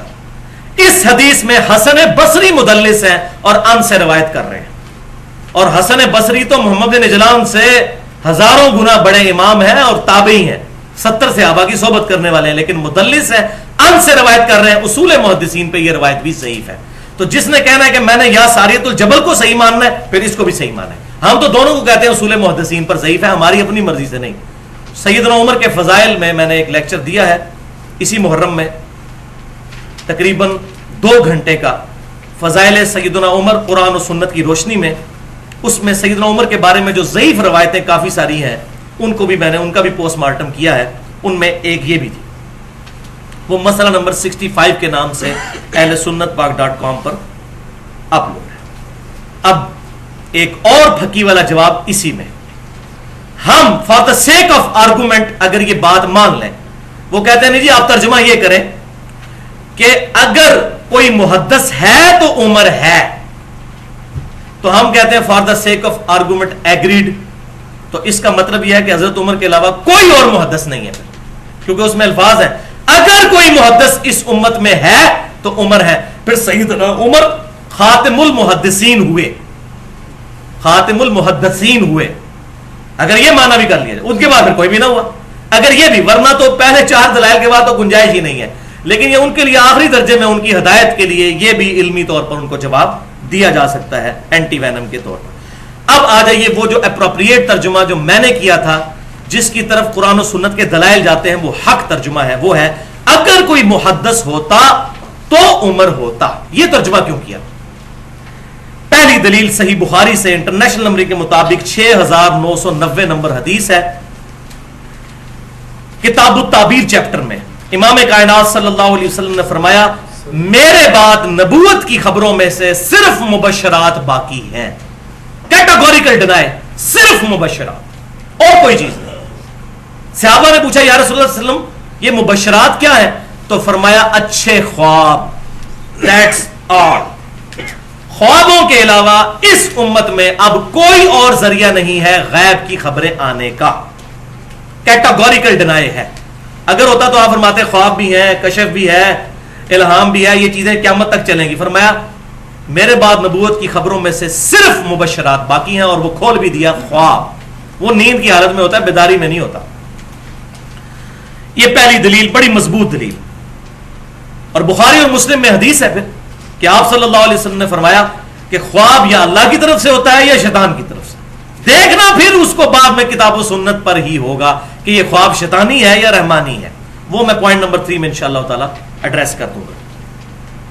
دلیل نمبر 2 اس میں یہ ہے، صحیح بخاری میں حضرت عمر نے خود ہی بتا دیا ہے اپنا عقیدہ اور اپنا سٹیٹس. کتاب الشہادات چیپٹر میں انٹرنیشنل نمبرنگ کے مطابق 2641 نمبر حدیث ہے. سیدنا عمر کا اپنا قول ہے کتاب الشہادات صحیح بخاری میں. سیدنا عمر خطبہ دیتے ہوئے کہتے ہیں کہ جب تک نبی صلی اللہ علیہ وسلم ہم میں موجود تھے، اللہ تبارک و تعالی وحی کے ذریعے ہمارا مواخذہ فرما لیتا تھا. پہلی چیز کہ آپ موجود تھے، وحی آتی تھی، ہمارا مواخذہ ہو جاتا تھا اگر کوئی بات ہم چھپا لیتے تھے. نمبر 2، اب ہم ظاہر پر ہی فتویٰ لگائیں گے کیونکہ سلسلہ وحی منقطع ہو چکا ہے. یہ الفاظ ہیں کہ چونکہ وحی کا سلسلہ منقطع ہو گیا، ہم ظاہر کے اوپر فتویٰ لگائیں گے، ہمیں تو پتہ ہی نہیں دل میں کیا ہے. تیسری بات، اچھے اعمال والوں کو امن دیں گے، ان کی تصدیق کریں گے. اور چوتھی بات، برے اعمال والوں کو امن نہیں دیں گے، ان کی تصدیق بھی نہیں کریں گے، اور نہ ان کی یہ بات مانیں گے کہ ہمارے دل میں نیت یہ تھی، ہم نے ظاہری طور پر یہ کام کیا. ہم یہ ان کا آرگومنٹ قبول نہیں کریں گے کیونکہ وحی کا سلسلہ منقطع ہو چکا ہے، ہمیں نہیں پتا ان کے دلوں میں کیا ہے. تو سیدنا عمر خود ہی پیچھے ہٹ کے بیک فٹ پہ چلے گئے. سیدنا عمر نے خود اپنا سٹیٹس کلیئر کر دیا کہ مجھے یہ باتیں نہیں پتا، سلسلہ وحی منقطع ہو چکا ہے. یہ خواہ خواہ ان کی طرف غلط باتیں منسوب کر کے مسلمانوں کے عقیدوں کو بگاڑ رہے ہیں. وَلِعَوْذُ بِاللَّهِ تَعَالَى. اب اس کشف کے عقیدے نے کیا گل کھلائے وہ بھی ذرا سن لیجئے. اور یہ میں یقین کریں کوئی کامیڈی شو نہیں ہے، لیکن آپ کو ہنسی آئے گی یہ باتیں سن کے جو میں بیان کرنے جا رہا ہوں کہ جو یہ کشف کے عقیدے نے گل کھلائے. اس کی 3 مثالیں بیان کرتا ہوں. پہلی مثال، بریلوی اور دیوبندی مکتبہ فکر کے جو مشترکہ بزرگ ہیں قاضی ثناء اللہ پانی پتی، جنہوں نے تفسیر مظہری لکھی، بڑا ان کو مانتے ہیں جی، مجدد تھے جی، یہ بہت بڑے مجدد. اس میں انہوں نے شیخ احمد سرہندی صاحب، جن کو صوفیہ مجدد الف ثانی کہتے ہیں، ان کے ریفرنس سے یہ بات نقل کی، ان کے فضائل بیان کرتے ہوئے. اور یہ مکتوبات جو چھپے ہوئے ہیں مجدد الف ثانی صاحب کے، مکتوبات مجددیہ جو بریلوی اور دیوبندی دونوں چھاپتے ہیں، کیونکہ دونوں نقشبند سلسلے کو ماننے والے ہیں، اس میں بھی موجود ہے. اور تفسیر مظہری کے مقدمے میں انہوں نے لکھا کہ ہمارے بزرگوں نے کشف کے ذریعے یہ چیز دیکھی ہے کہ عیسیٰ علیہ السلام جب دنیا میں اتریں گے تو وہ بھی فقہ حنفی پر عمل کریں گے. استغفر اللہ توبہ الیہ. اندازہ کریں، یعنی ایک پیغمبر کو ایک غیر پیغمبر کا مقلد، یعنی کہ جب انسان کے دماغ خراب ہو جائے نا تو کس درجے تک انسان اتر جاتا ہے. وہ کہتے ہیں عیسیٰ علیہ السلام بھی، یہ نہیں کہا کہ نبی صلی اللہ علیہ وسلم کی پیروی کریں گے، جبکہ حدیث میں آتا ہے بخاری اور مسلم اور باقی کتابوں میں کہ وہ تمہارے نبی کی سنت کو زندہ کریں گے. لیکن انہوں نے اللہ معافی دے کہ پیغمبر کے برابر یا اس سے اوپر ہی درجہ دے دیا ہوا ہے کہ عیسیٰ علیہ السلام بھی فقہ حنفی پر عمل کریں گے. ہم نے کشف کے ذریعے دیکھ لیا ہے. تو دیکھا ہوگا، شیطان نے دکھایا ہوگا، کیونکہ یہ اللہ کی طرف سے اگر چیز ہوتی، کشف تو نہیں، خواب میں آنی تھی، اور وہ اس طرح کی بات نہیں ہو سکتی. وہ آگے آ بھی رہا ہے انشاءاللہ معاملہ. وَلِعَوْذُ بِاللَّهِ تَعَالَى. تو عیسیٰ علیہ السلام کے بارے میں جو حیات مسیح اور نزول مسیح کا عقیدہ ہے، الحمدللہ میں نے کتاب و سنت سے ثابت کیا ہے. مسئلہ نمبر 12 کے نام سے اہل سنت پاک .com پر 1 گھنٹے کی گفتگو ہے. دوسری مثال فضائل اعمال میں لکھی ہے انہوں نے. شیخ زکریا سہارنپوری صاحب نے اس فضائل اعمال کے اندر جو چیپٹر ہے فضائل ذکر، جو ہمارے یہ تبلیغی جماعت کے بھائی درس دیتے ہیں، اس کا پیج ہے 560. کتب خانہ فیضی لاہور رائے ونڈ سے جو شائع ہوتی ہے، میں اس کا پیج نمبر بتا رہا ہوں. اس میں وہ لکھتے ہیں کہ امام ابو حنیفہ رحمۃ اللہ علیہ کو کشف ہو جایا کرتا تھا، جب کسی کو وضو کرتے دیکھتے تھے تو اس کے گناہ دھلتے ہوئے نظر آ جاتے تھے، اور یہاں تک وہ دیکھ لیتے تھے کہ اس نے چھوٹا گناہ کیا ہے یا بڑا کیا ہے، مکروہ کیا ہے یا یہ کیا ہے یا وہ کیا ہے. یہ بھی ان کو نظر آیا، پتہ نہیں وہ کتنے کلرز کا ان کو پانی نظر آتا تھا وضو کا دھلتا ہوا. وَلِعَوْذُ بِاللَّهِ تَعَالَى. امام حنیفہ رحمۃ اللہ علیہ کا کوئی قصور نہیں. عیسیٰ علیہ السلام کے بارے میں اگر ڈیوینٹی کلیم کی کرسچنز نے تو کرسچنز برے ہیں. عیسیٰ علیہ السلام وجیہاً فی الدنیا والآخرہ، ان کی ہم تنقیص نہیں کرتے. امام حنیفہ نے کہیں نہیں فرمایا کہ مجھے یہ معاملات ہوتے تھے. وہ آج زندہ ہوتے تو ان کے سروں پر لتر مارتے، جوتے مارتے ان کے سروں پر کہ میرے بارے میں یہ باتیں مشہور کی ہیں.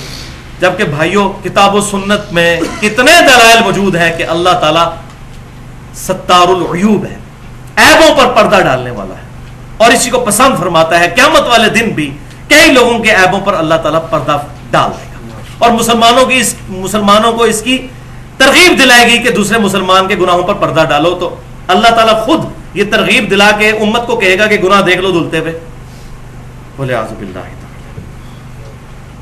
تیسری مثال فضائل اعمال میں ہی کتب خانہ فیضی رائے ونڈ لاہور سے چھپی ہوئی، اس کا پیج نمبر ہے 484، نماز والے فضائل کے چیپٹر میں شیخ قرطبی کے حوالے سے وہ کہتے ہیں کہ شیخ قرطبی کے پاس ایک نوجوان آیا، نبی صلی اللہ علیہ وسلم کی وفات کے 650 سال بعد کی یہ بات نقل کر رہے ہیں. اس کو یہ کشف ہو جایا کرتا تھا کہ کون جنت میں ہے اور کون دوزخ میں. صحابہ کو عذاب قبر 4 فٹ نیچے نظر نہیں آتا. حذیفہ ابن یمان کے علاوہ منافقین کے نام نہیں کسی کو پتا. ہاں یہ بات کے بزرگ جو ہیں 650 سال بعد جنتی اور دوزخی ہونے کا بتا دیتے تھے. تو شیخ زکریا صاحب نقل کرتے ہیں کہ شیخ قرطبی کے پاس وہ نوجوان جب آیا تو انہوں نے کہا میں اس نوجوان کو چیک کروں. تو چیک کرنے کے لیے وہیں پر کیا ہوا کہ بیٹھے بیٹھے اس نے ایک چیخ ماری اور کہا کہ میری والدہ کو دوزخ کی طرف لے کے جا رہے ہیں، میں دیکھ رہا ہوں. یہ خواب میں نہیں ہو رہا، بیداری میں. یہ وہی کشف والا جو ان کا عقیدہ ہے. تو شیخ قرطبی کہتے ہیں کہ میں نے دل ہی دل میں 70,000 دفعہ کلمہ جو پڑھ کے سٹوریج میں رکھا ہوا تھا فریزر کے اندر، وہ میں نے TCS کروا دیا ان کو، اس کی والدہ کو. اس کو نہیں میں نے بتایا، اصالہ ثواب کر دیا دوسرے معنوں میں جو یہ کہتے ہیں. کہتے ہیں جب اصالہ ثواب کیا تو اس نے وہیں ہنسنا شروع کر دیا اور کہا شیخ میری والدہ کو آپ جنت کی طرف لے کر جا رہے ہیں. تو وہ شیخ قرطبی کہتے ہیں کہ اس واقعے سے مجھے 2 چیزوں کی اتھینٹسٹی کا پتہ چل گیا.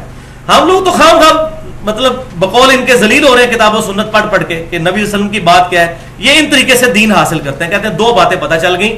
ایک تو اس کا کشف صحیح تھا، وہ پتہ نہیں کیسے پتہ چلا. ایک بندہ جھوٹ بولا ہے سچ، جب تک آپ ویڈیو نہ دیکھ لیں آپ کیسے کسی کی تصدیق کر سکتے ہیں. کہتے ہیں مجھے کنفرم ہو گیا. اور وہ اس طرح کنفرم ہوا کہ دوسری جو چیز کنفرمیشن ہوئی کہ 70,000 دفعہ کلمہ پڑھ کے زبردستی بھی اللہ تعالیٰ سے کسی کو بخشوایا جا سکتا ہے، جو میں نے بلٹی کروایا تھا. تو کہتے ہیں یہ چیز کنفرم ہوگی ولیعوذ باللہ تعالی. اب یہ ختم نبوت پر ڈاکہ نہیں تو اور کیا ہے. ہمارے بھولے بھائی جو ہے تبلیغی جماعت کے، میں ان کو نہیں مجرم ٹھہراتا. مجرم وہ علماء ہیں اور وہ ان کے بڑے لیڈرز ہیں جو ان کو یہ کتابیں دے کر تو گلی گلی پھروا رہے ہیں اللہ کی کتاب کو چھوڑ کر. ولیعوذ باللہ تعالی.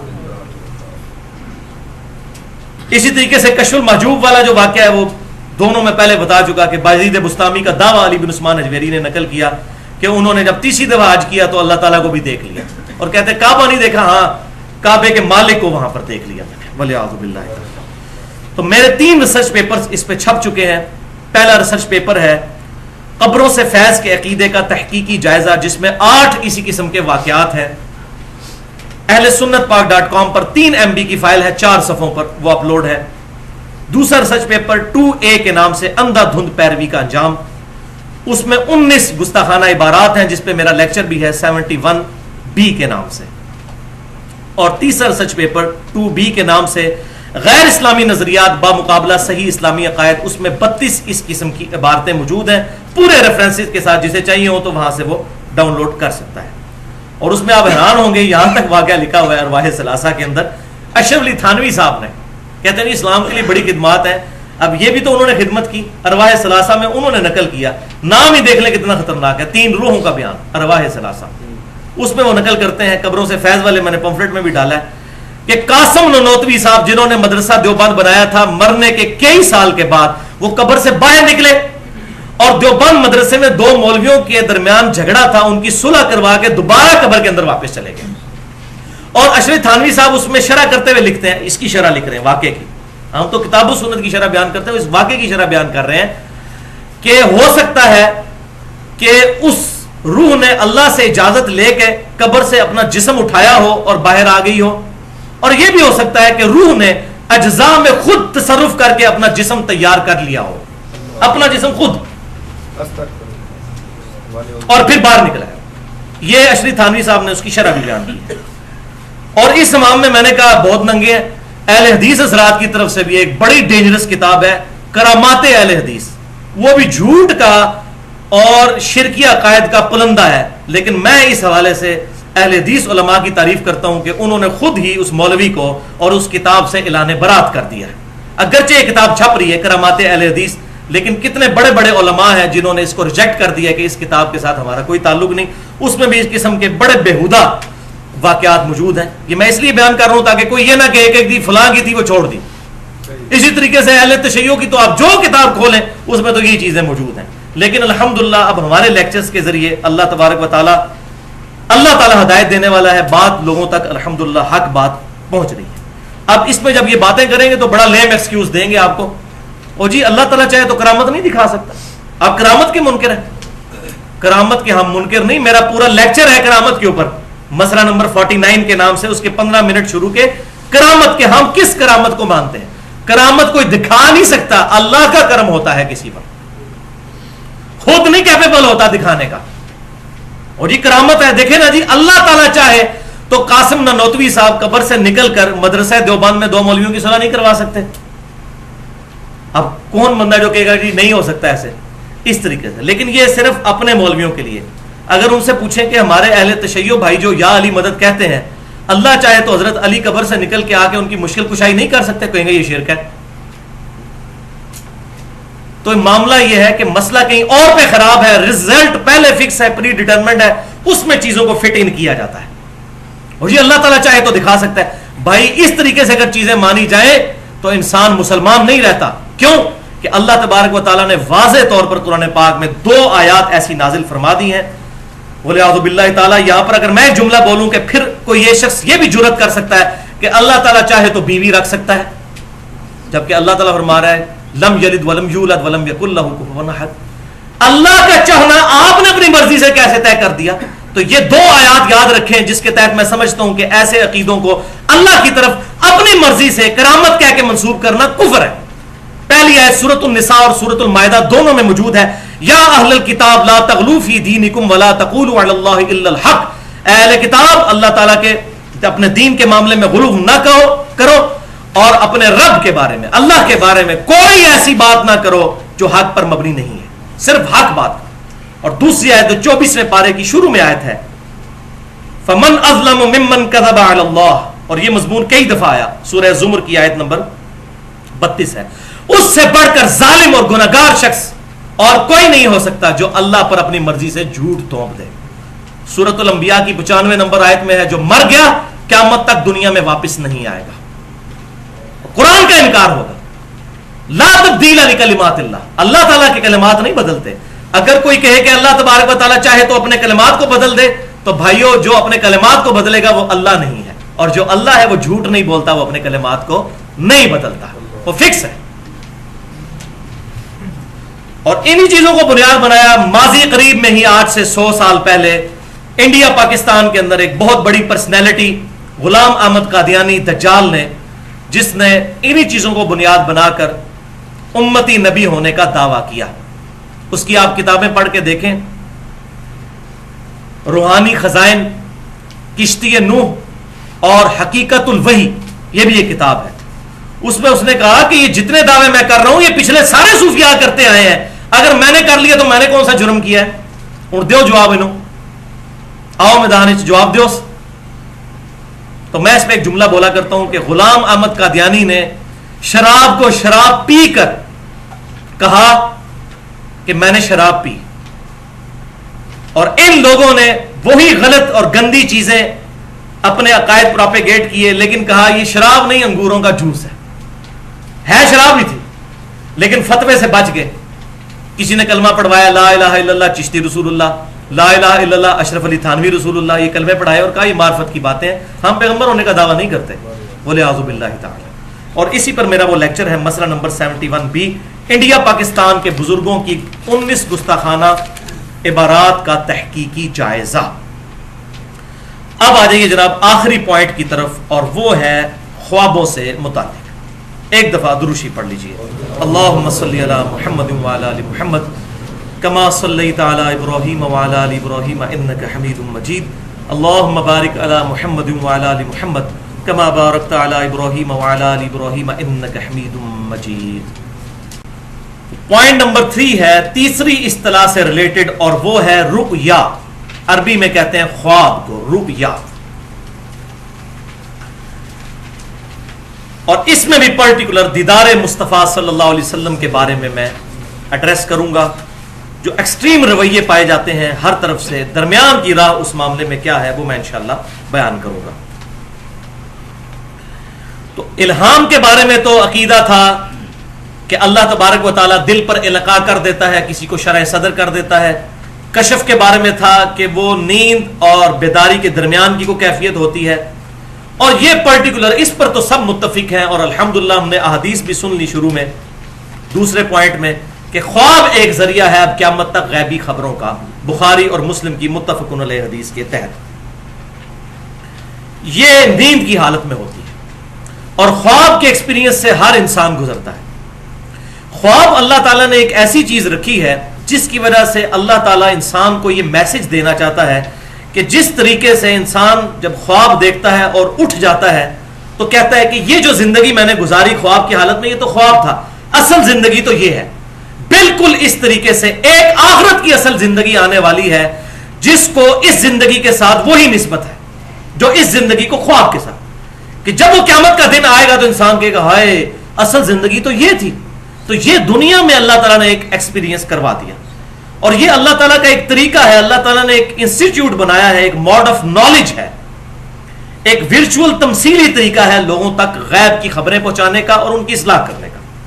شیطانی بھی ہو سکتا ہے، رحمانی خواب بھی ہوتے ہیں.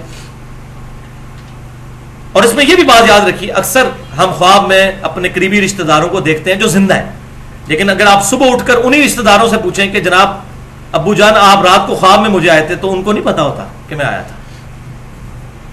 تو آپ خواب میں یہ جو اکثر لوگ کہتے ہیں نا پیر صاحب آگے فجر کے ٹائم جگا جاتے ہیں، تو پیر صاحب کو پوچھیں ان کو نہیں پتا ہوتا.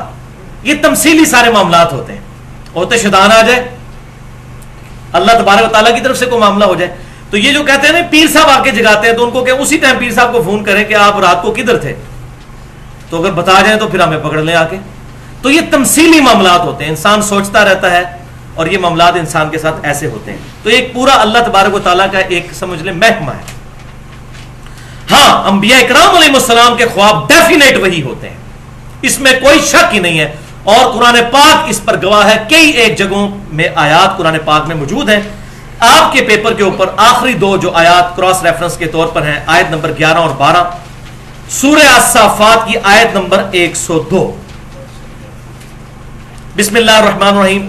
ابراہیم علیہ السلام کا ذکر ہو رہا ہے کہ وہ اپنے بیٹے سے گفتگو کرتے ہوئے کہتے ہیں قال یا بنی انی ارا فی المنام، اے میرے بچے میں نے خواب میں دیکھا ہے انی اذبحک فانظر ماذا ترى، کہ میں تجھے ذبح کر رہا ہوں، اب بتا کہ تیری کیا رائے ہے. قال یا ابت افعل ما تؤمر، فرما بردار بچے نے کہا اے ابا جان کر گزریے جو آپ کے رب نے آپ کو حکم دیا ہے. اللہ اکبر. ستجدنی انشاءاللہ من الصابرین، ان قریب آپ مجھے صابرین میں سے پائیں گے. اب ایک بچے کو ذبح کرنا یہ اتنا بڑا ایکٹ ہے، بغیر وحی کے ممکن نہیں ہے. اور یہ آیا کہ قرآن پاک میں اللہ تعالیٰ نے فرما دیا انی ارا فی المنام، میں نے خواب میں دیکھا ہے. لہذا نبی کا خواب ایگزیکٹ وہی ہوتا ہے. لہذا جو ہمارے پیغمبر صلی اللہ علیہ وسلم نے جامع ترمذی کا میں نے حوالہ دیا 3235 نمبر حدیث جو بالکل صحیح حدیث ہے، جسے امام بخاری نے بھی توثیق کی، امام ترمذی نے بھی توثیق کی، شیخ البانی نے بھی توثیق کی، شیخ زبیر علی زئی صاحب نے بھی توثیق کی کہ نبی صلی اللہ علیہ وسلم نے خواب میں اللہ کو دیکھا. تو وہ بالکل وحی الہی. دوسرا ہمارے پیغمبر صلی اللہ علیہ وسلم کے بارے میں یہ سورہ الفتح کی آیت نمبر ہے 27. لقد صدق اللہ رسولہ الرؤیا بالحق، بے شک اللہ تعالیٰ نے سچا کر دکھایا اپنے رسول کا خواب کہ بے شک تم ضرور داخل ہوگے مسجد حرام میں امن کی حالت میں. یہ نبی صلی اللہ علیہ وسلم کو خواب دکھایا گیا تھا اور وہی ہوا. صلح حدیبیہ کے موقع پر تو نہ جا سکے، لیکن اس سے اگلے سال اللہ تعالیٰ نے 3 دن کے لیے مکہ شریف کفار مکہ نے چھوڑ دیا اور صحابہ کرام نے اور نبی صلی اللہ علیہ وسلم نے اللہ تعالیٰ کے اذن سے وہاں پر جا کر عمرہ ادا کیا اور وہ خواب سچا کر دکھایا. اب یہاں پر بڑی اہم بات کہ ختم نبوت کے بعد اب قیامت تک کے لیے صرف ایک ذریعہ ہے غیبی خبروں کا، اور وہ ہے خواب. اکلوتی شکل جو میں پہلے حدیث بیان کر چکا صحیح بخاری سے، انٹرنیشنل نمبر کے مطابق 6990 کہ نبوت کی خبروں میں سے اب صرف خواب باقی ہیں، مبشرات باقی ہیں، اور پھر فرمایا یہ خواب ہے. دوسری حدیث صحیح بخاری اور صحیح مسلم کی متفق علیہ حدیث ہے کہ مومن کا خواب نبوت کی خبروں کا 46واں حصہ ہے. مومن کا خواب، انبیاء کا تو خواب ہے ہی ہے، مومن کا خواب بھی. اس خواب کے ذریعے اللہ تعالیٰ مستقبل کی خبر بھی دے سکتا ہے اور دین کا کوئی مسئلہ بھی بتا سکتا ہے، لیکن اس میں خواب حجت نہیں ہوں گے، کتاب و سنت پر پیش کیا جائے گا.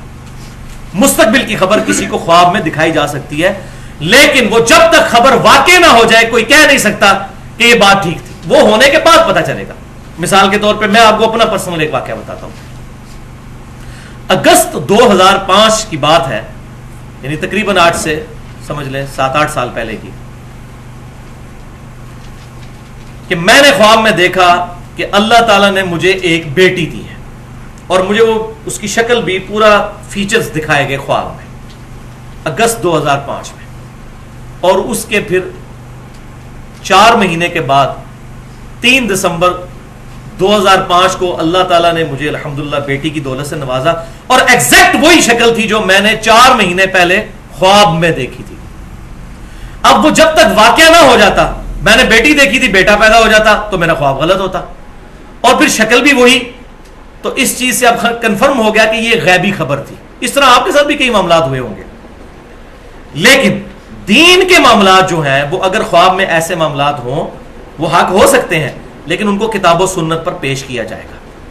ایسا نہیں ہے کہ کتاب و سنت کے بغیر کسی کی ذاتی انٹرپریٹیشن مان لی جائے. صحیح بخاری اور صحیح مسلم کی متفق علیہ حدیث ہے کہ اچھے خواب اللہ کی طرف سے ہیں اور برے خواب شیطان کی طرف سے ہیں. جب تم میں سے کوئی اچھا خواب دیکھے تو اللہ کا شکر ادا کرے اور پسندیدہ شخص سے بیان کرے، یعنی جو اس سے جیلس نہ ہوتا ہو اس کو بیان کرے. اور جو کوئی ناپسندیدہ خواب دیکھے تو اس کا ذکر کسی سے نہ کرے، اللہ کے حضور پناہ طلب کرے اور اپنے بائیں طرف 3 دفعہ تھوک دے. فزیکلی نہیں تھوکنا، بس اسی طرح یوں کرتے رہے. اور بخاری اور مسلم میں اسی کانٹیکسٹ میں محمد بن سیرین تابعی جو امام حنیفہ رحمۃ اللہ علیہ کے استاد ہیں اور 70 صحابہ کی انہوں نے صحبت کی، المتوفی 110 ہجری، ان کا قول موجود ہے. وہ فرماتے ہیں کہ خواب 3 قسم کے ہیں، ایک اللہ کی طرف سے، دوسرا شیطان کی طرف سے، اور تیسرا نفسانی جو خیالات ہیں. نبی صلی اللہ علیہ وسلم نے فرمایا 2 قسم، اور وہ جو نفسانی خیالات ہیں وہ بیسیکلی شیطانی خواب ہی ہوتے ہیں، کیونکہ یہ نفس میں بھی شیطان ہی پھونکے مارتا ہے. تو یہ انٹرپریٹیشن بڑی زبردست ہے ابن سیرین کی، مجھے بڑی پسند آئی، کیونکہ اکثر اوقات جو انسان دن میں سوچتا رہتا ہے اور اس کے متعلق خواب بھی بعض اوقات انسان کو آ جاتا ہے. امام بخاری رحمۃ اللہ علیہ نے ایک پورا باب باندھا ہے، پورا چیپٹر ہے کتاب التعبیر کے نام سے، جس میں 60 احادیث ہیں خوابوں اور اس کی تعبیر سے متعلق. اور امام مسلم کی کتاب میں بھی کتاب الرؤیا ایک چیپٹر ہے جس میں 42 احادیث ہیں. اور بخاری اور مسلم کی تقریباً ساری احادیث ہی متفق علیہ ہیں سوائے اکا دکا کے، خوابوں کے پوائنٹ آف ویو سے الحمدللہ. اور انہی چیپٹرز میں حضور صلی اللہ علیہ وسلم کے کئی خواب موجود ہیں، اور آپ صلی اللہ علیہ وسلم جو صحابہ کو خوابوں کی تعبیر فرمایا کرتے تھے. صحیح بخاری میں حدیث ہے فجر کی نماز کے بعد آپ صلی اللہ علیہ وسلم پوچھا کرتے تھے، کسی نے خواب دیکھا، پھر اس خواب کی تعبیر بھی بیان فرمایا کرتے تھے. وہ ساری چیزیں موجود ہیں لیکن ابھی ٹائم نہیں کہ میں ان کو بیان کروں. تو نبی صلی اللہ علیہ وسلم نے کئی خواب خود بھی دیکھے، صحابہ کے خوابوں کی تعبیریں بھی ارشاد فرمائیں. ایک تو میں نے خواب بتا دیا وہ دیدار والا، اس کے علاوہ کئی ایک خواب ہیں جو کبھی ٹائم ملا تو اس پہ پورا لیکچر دیا جا سکتا ہے. بخاری اور مسلم کی 100 حدیثیں تقریباً بن جاتی ہیں خوابوں کے اوپر. یہاں پر میں ایک بات بتا دوں کہ محمد بن سیرین تابعی رحمۃ اللہ علیہ المتوفی 110 ہجری، ان کے بارے میں ایک کتاب مشہور ہے جو بازار میں ملتی ہے، کتاب التعبیر کے نام سے، تعبیر الرؤیا کے نام سے. وہ جعلی کتاب ہے، وہ محمد بن سیرین سے ثابت ہی نہیں ہے صحیح سند کے ساتھ. اس میں کئی باتیں ٹھیک لکھی ہوئی ہیں، وہ احادیث بخاری اور مسلم میں موجود ہے. میں یہ نہیں کہہ رہا کہ اس میں جو کچھ لکھا ہے وہ غلط ہے، لیکن جو ان کے حوالے سے کچھ تشریحات ہیں ان کی اتھینٹسٹی ان تک نہیں ثابت ہوتی. اب آ جائیے بھائیوں اس بات کی طرف کہ کیا خواب میں امام کائنات سید الاولین والآخرین شفیع المذنبین رحمت للعالمین سیدنا و مولانا امام اعظم محمد رسول اللہ صلی اللہ علیہ وسلم کی زیارت ہو سکتی ہے یا نہیں؟ اس میں 2 حدیثیں ہیں جن کو میں ڈسکس کروں گا اور پھر ہمارا یہ لیکچر مکمل ہو جائے گا. بالکل بالکل زیارت ہو سکتی ہے. پہلی حدیث صحیح بخاری اور مسلم کی متفق علیہ حدیث ہے. صحیح بخاری میں انٹرنیشنل نمبرنگ کے مطابق 6996 اور 110 اور صحیح مسلم میں 5919 کہ آپ صلی اللہ علیہ وسلم نے فرمایا جس شخص نے مجھے خواب میں دیکھا تو بے شک اس نے مجھی کو دیکھا. شیطان میری شکل کی مثال اختیار نہیں کر سکتا. میری شکل میں جس نے مجھے دیکھا اس نے مجھی کو دیکھا. میری شکل کو شیطان اختیار نہیں کر سکتا. یعنی اللہ تعالیٰ جب بھی دکھائے گا نبی صلی اللہ علیہ وسلم کو تو نبی صلی اللہ علیہ وسلم کو ہی دکھایا جا رہا ہوگا. یہ نہیں ہوگا کہ شیطان آپ صلی اللہ علیہ وسلم کی ایگزیکٹ شکل اڈاپٹ کر کے خواب میں آ جائے. یہ بہت بڑا پروٹوکول آپ صلی اللہ علیہ وسلم کو دیا گیا. اب اس پہ پنڈولم کی دو ایکسٹریمز ہیں. ایک ایکسٹریم پہ وہ لوگ ہیں جو ان خوابوں کی بنیاد کے اوپر آئے دن خواب بیان کرتے ہیں. ہمارے فلاں بزرگ نے دیکھ لیا خواب اور یہ ہو گیا وہ ہو گیا. ان کو قرآن و سنت سے بات بتائیں وہ کہتے ہیں نہیں ہم نے خواب دیکھ لیا. وہ قرآن کو بھی نہیں مانتے پھر سنت کو بھی انکار کر دیتے ہیں ان خوابوں کی بنیاد پہ. یہ ایک ایکسٹریم پہ لوگ ہیں. دوسری ایکسٹریم پہ وہ لوگ ہیں جو لوگ کیٹاگوریکل ڈینائی کر دیتے ہیں نہیں جی صحابہ کے علاوہ تو نبی صلی اللہ علیہ وسلم کو خواب میں کوئی دیکھ ہی نہیں سکتا کیونکہ حضور کی شکل کا صرف صحابہ کو پتا تھا. تو بھائیو اگر یہ بات ہوتی تو حضور خود بتا کے جاتے ہیں یہ صرف صحابہ کے لیے حدیث ہے قیامت تک کسی اور کے لیے نہیں ہے. تو یہ بھی انٹرپریٹیشن بالکل غلط ہے.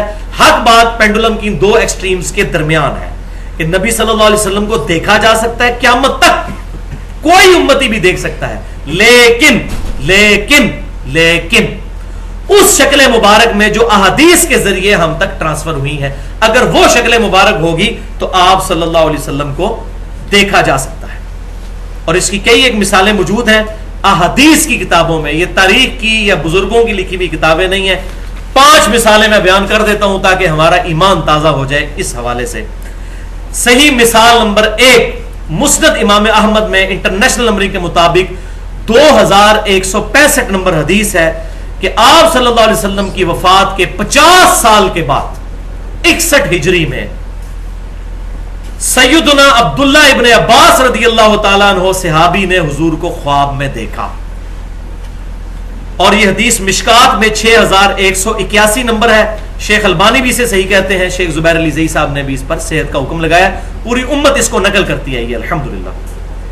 ابن عباس کہتے ہیں کہ ایک دن دوپہر کے وقت میں نے نبی صلی اللہ علیہ وسلم کو خواب میں دیکھا. آپ صلی اللہ علیہ وسلم پریشان بال بکھرے ہوئے پرانگدہ حالت اور ہاتھوں میں ایک خون کی شیشی اٹھائی ہوئی ہے جس کے اندر خون ہے. میں نے پوچھا اے اللہ کے نبی میرے ماں باپ آپ پر قربان یہ آپ کی کیا حالت ہے. آپ صلی اللہ علیہ وسلم کو کس نے غمناک کر دیا؟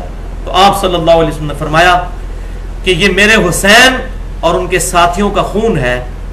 آج صبح سے کربلا میں اس خون کو سمیٹ رہا ہوں. میرے حسین اور اس کے ساتھیوں کو وہاں پر شہید کر دیا گیا. ابن عباس کہتے ہیں کہ میں گھبرا کے اٹھا. میں نے وہ دن اور تاریخ نوٹ کیا. وہ 10 محرم 61 ہجری تھا. اور بعد میں خبر آئی ظاہر ہے اس وقت کوئی انٹرنیٹ نہیں تھا کوئی موبائل فون سروس نہیں تھی. کتنے عرصے کے بعد خبر آئی کہ اسی دن سیدنا حسین اور ان کے ساتھیوں کو ظلماً شہید کیا گیا فرات کے کنارے. وَلِعَاذُ بِاللَّهِ تَعَالَى. اس کی ڈیٹیل پوری سننی ہو تو مسئلہ نمبر 61 کے نام سے حسینیت اور یزیدیت کا تحقیقی جائزہ اہل سنت پاک.com پر میری پوری گفتگو موجود ہے جو ایکسپلوسیو گفتگو ہے الحمدللہ 2.25 گھنٹے کی. تو یہاں پر یہ الفاظ ہے کہ میں صبح سے ان کا خون جمع کر رہا ہوں. تو میں وہی بات کروں گا. یہ بات تمثیلاً ہے. اپنے ماں باپ کو آپ خواب میں دیکھیں ان سے پوچھیں ان کو نہیں پتا ہوگا. کہیں بھی یہ اللہ تبارک و تعالیٰ کا ایک پورا انسٹیٹیوٹ ہے. یہ مثال کے طور پر تمثیلاً بات دکھائی جاتی ہے. صحیح بخاری میں موجود ہے آپ صلی اللہ علیہ وسلم نے خواب دیکھا کہ آپ کے سامنے بھینس ذبح ہو رہی ہے. تو آپ صلی اللہ علیہ وسلم نے فرمایا اس کی تعبیر میں نے کہی ہے یہ کی ہے کہ غزوہ احد میں مسلمانوں کو تکلیف پہنچے گی. اور وہی ہوا 70 صحابہ شہید ہوئے. اب بھینس تو ہندوؤں کے نزدیک معتبر ہے. تو نبی صلی اللہ علیہ وسلم کو ایک مثال کے طور پر ایک خون دکھایا گیا بھینس کے ذبح ہونے کا. اتنا خون مراد اس سے یہ تھی کہ صحابہ کرام کثرت کے ساتھ ذبح ہوں. اللہ ان سے راضی ہو اور ہمیں بھی قیامت والے دن ان کا ساتھ نصیب فرمائے جنہوں نے اسلام کے لیے قربانیاں دی الحمدللہ. صحیح خواب نمبر 2 کی مثال صحیح مسلم میں انٹرنیشنل نمبرنگ کے مطابق 79 نمبر روایت ہے. مقدمے کے اندر ہی امام مسلم رحمۃ اللہ علیہ لے کر آئے ہیں کہ سیدنا علی بن مسہر تبع تابعی، یہ تابعی بھی نہیں ہے، تبع تابعی ہے، وہ کہتے ہیں کہ میں نے اور حمزہ نامی ایک تبع تابعی نے ابان بن ابی عیاش المتوفا 140 ہجری، جو ایک کذاب تابعی تھا، 140 ہجری میں فوت ہوا، اس سے میں نے 1000 احادیث نقل کی ہیں، امام مسلم لے کر آ رہے ہیں۔ وہ کہتے ہیں بعد میں اپنے کلاس فیلو جب حمزہ کو ملا تو میں نے اس سے ذکر کیا کہ ہم نے اس سے جو احادیث نقل کی، تو حمزہ نے بتایا کہ بھائی میرے، مجھے نبی صلی اللہ علیہ وسلم کی خواب میں زیارت ہوئی اور میں نے ابان بن ابی عیاش سے سنی ہوئی 1000 حدیثیں حضور کے سامنے زبانی پڑھی خواب میں، حضور نے صرف 5 یا 6 حدیثوں کی تصدیق کی، باقی سب کے بارے میں فرمایا یہ میری حدیثیں نہیں ہیں۔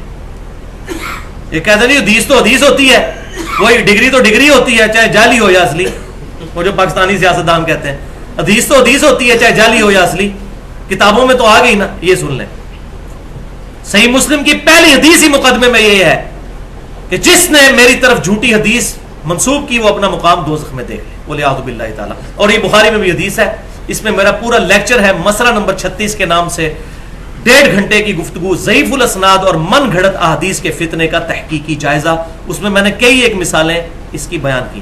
یہ ابان بن ابی عیاش وہی راوی ہے، یہ وہی خبیث ہے جس کو اہل سنت اور اہل تشیع دونوں کذاب کہتے ہیں، اور پھر وہی ہمارے اہل تشیع میں سے رافضی جو ہیں وہ اسی کی روایت پیش کرتے ہیں جی سیدنا عمر نے حضرت فاطمہ کے گھر کو آگ لگا دی تھی، ولیعوذ باللہ تعالی۔ اس حدیث میں بھی راوی یہ ابان ہے، یہ وہ خبیث راوی ہے، کذاب جھوٹا، ابان بن ابی عیاش۔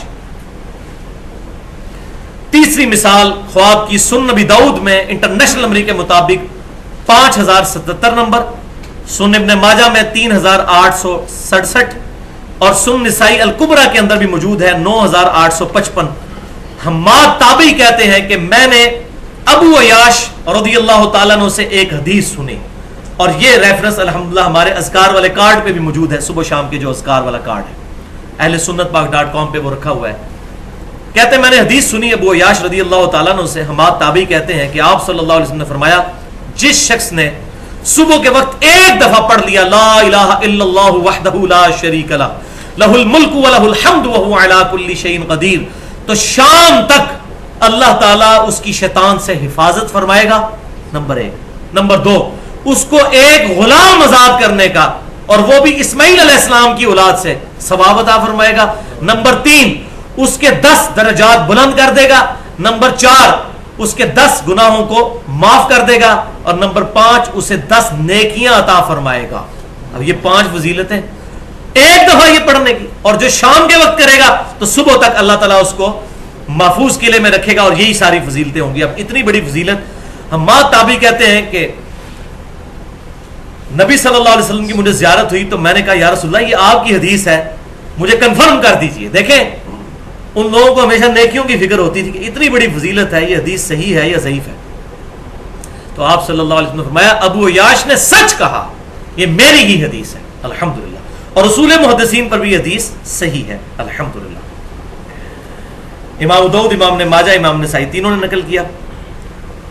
چوتھی مثال صحیح خواب کی، مسند امام احمد میں 3410 نمبر حدیث، اور شمائل ترمذی جو امام ترمذی کی ہے انٹرنیشنل نمبر کے مطابق 412 نمبر، جو میں نے داڑھی والے لیکچر میں بھی بیان کی کہ یزید الفارسی تابعی جو تھے، یہ وہ یزید ابن معاویہ نہیں ہے، یہ ایک تابعی ہیں جو مصحف لکھا کرتے تھے، قرآن کے کاتب تھے، ابن عباس کے شاگرد ہیں، اور ابن عباس سے انہوں نے کئی احادیث نقل کی ہیں۔ وہ کہتے ہیں کہ ایک رات میں نے خواب میں نبی صلی اللہ علیہ وسلم کی زیارت کی، اور آ کے اپنا خواب پھر ابن عباس سے بیان کیا۔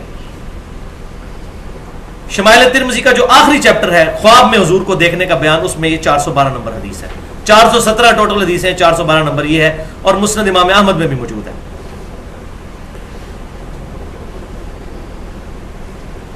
تو وہ کہتے ہیں میں نے ابن عباس سے کہا کہ میں نے رسول اللہ صلی اللہ علیہ وسلم کو خواب میں دیکھا، تو ابن عباس نے کہا جلدی جلدی اپنا خواب بیان کرو، میں نے رسول اللہ سے سنا جس شخص نے مجھے خواب میں دیکھا اس نے مجھے کو دیکھا، میری شکل میں شیطان نہیں آ سکتا۔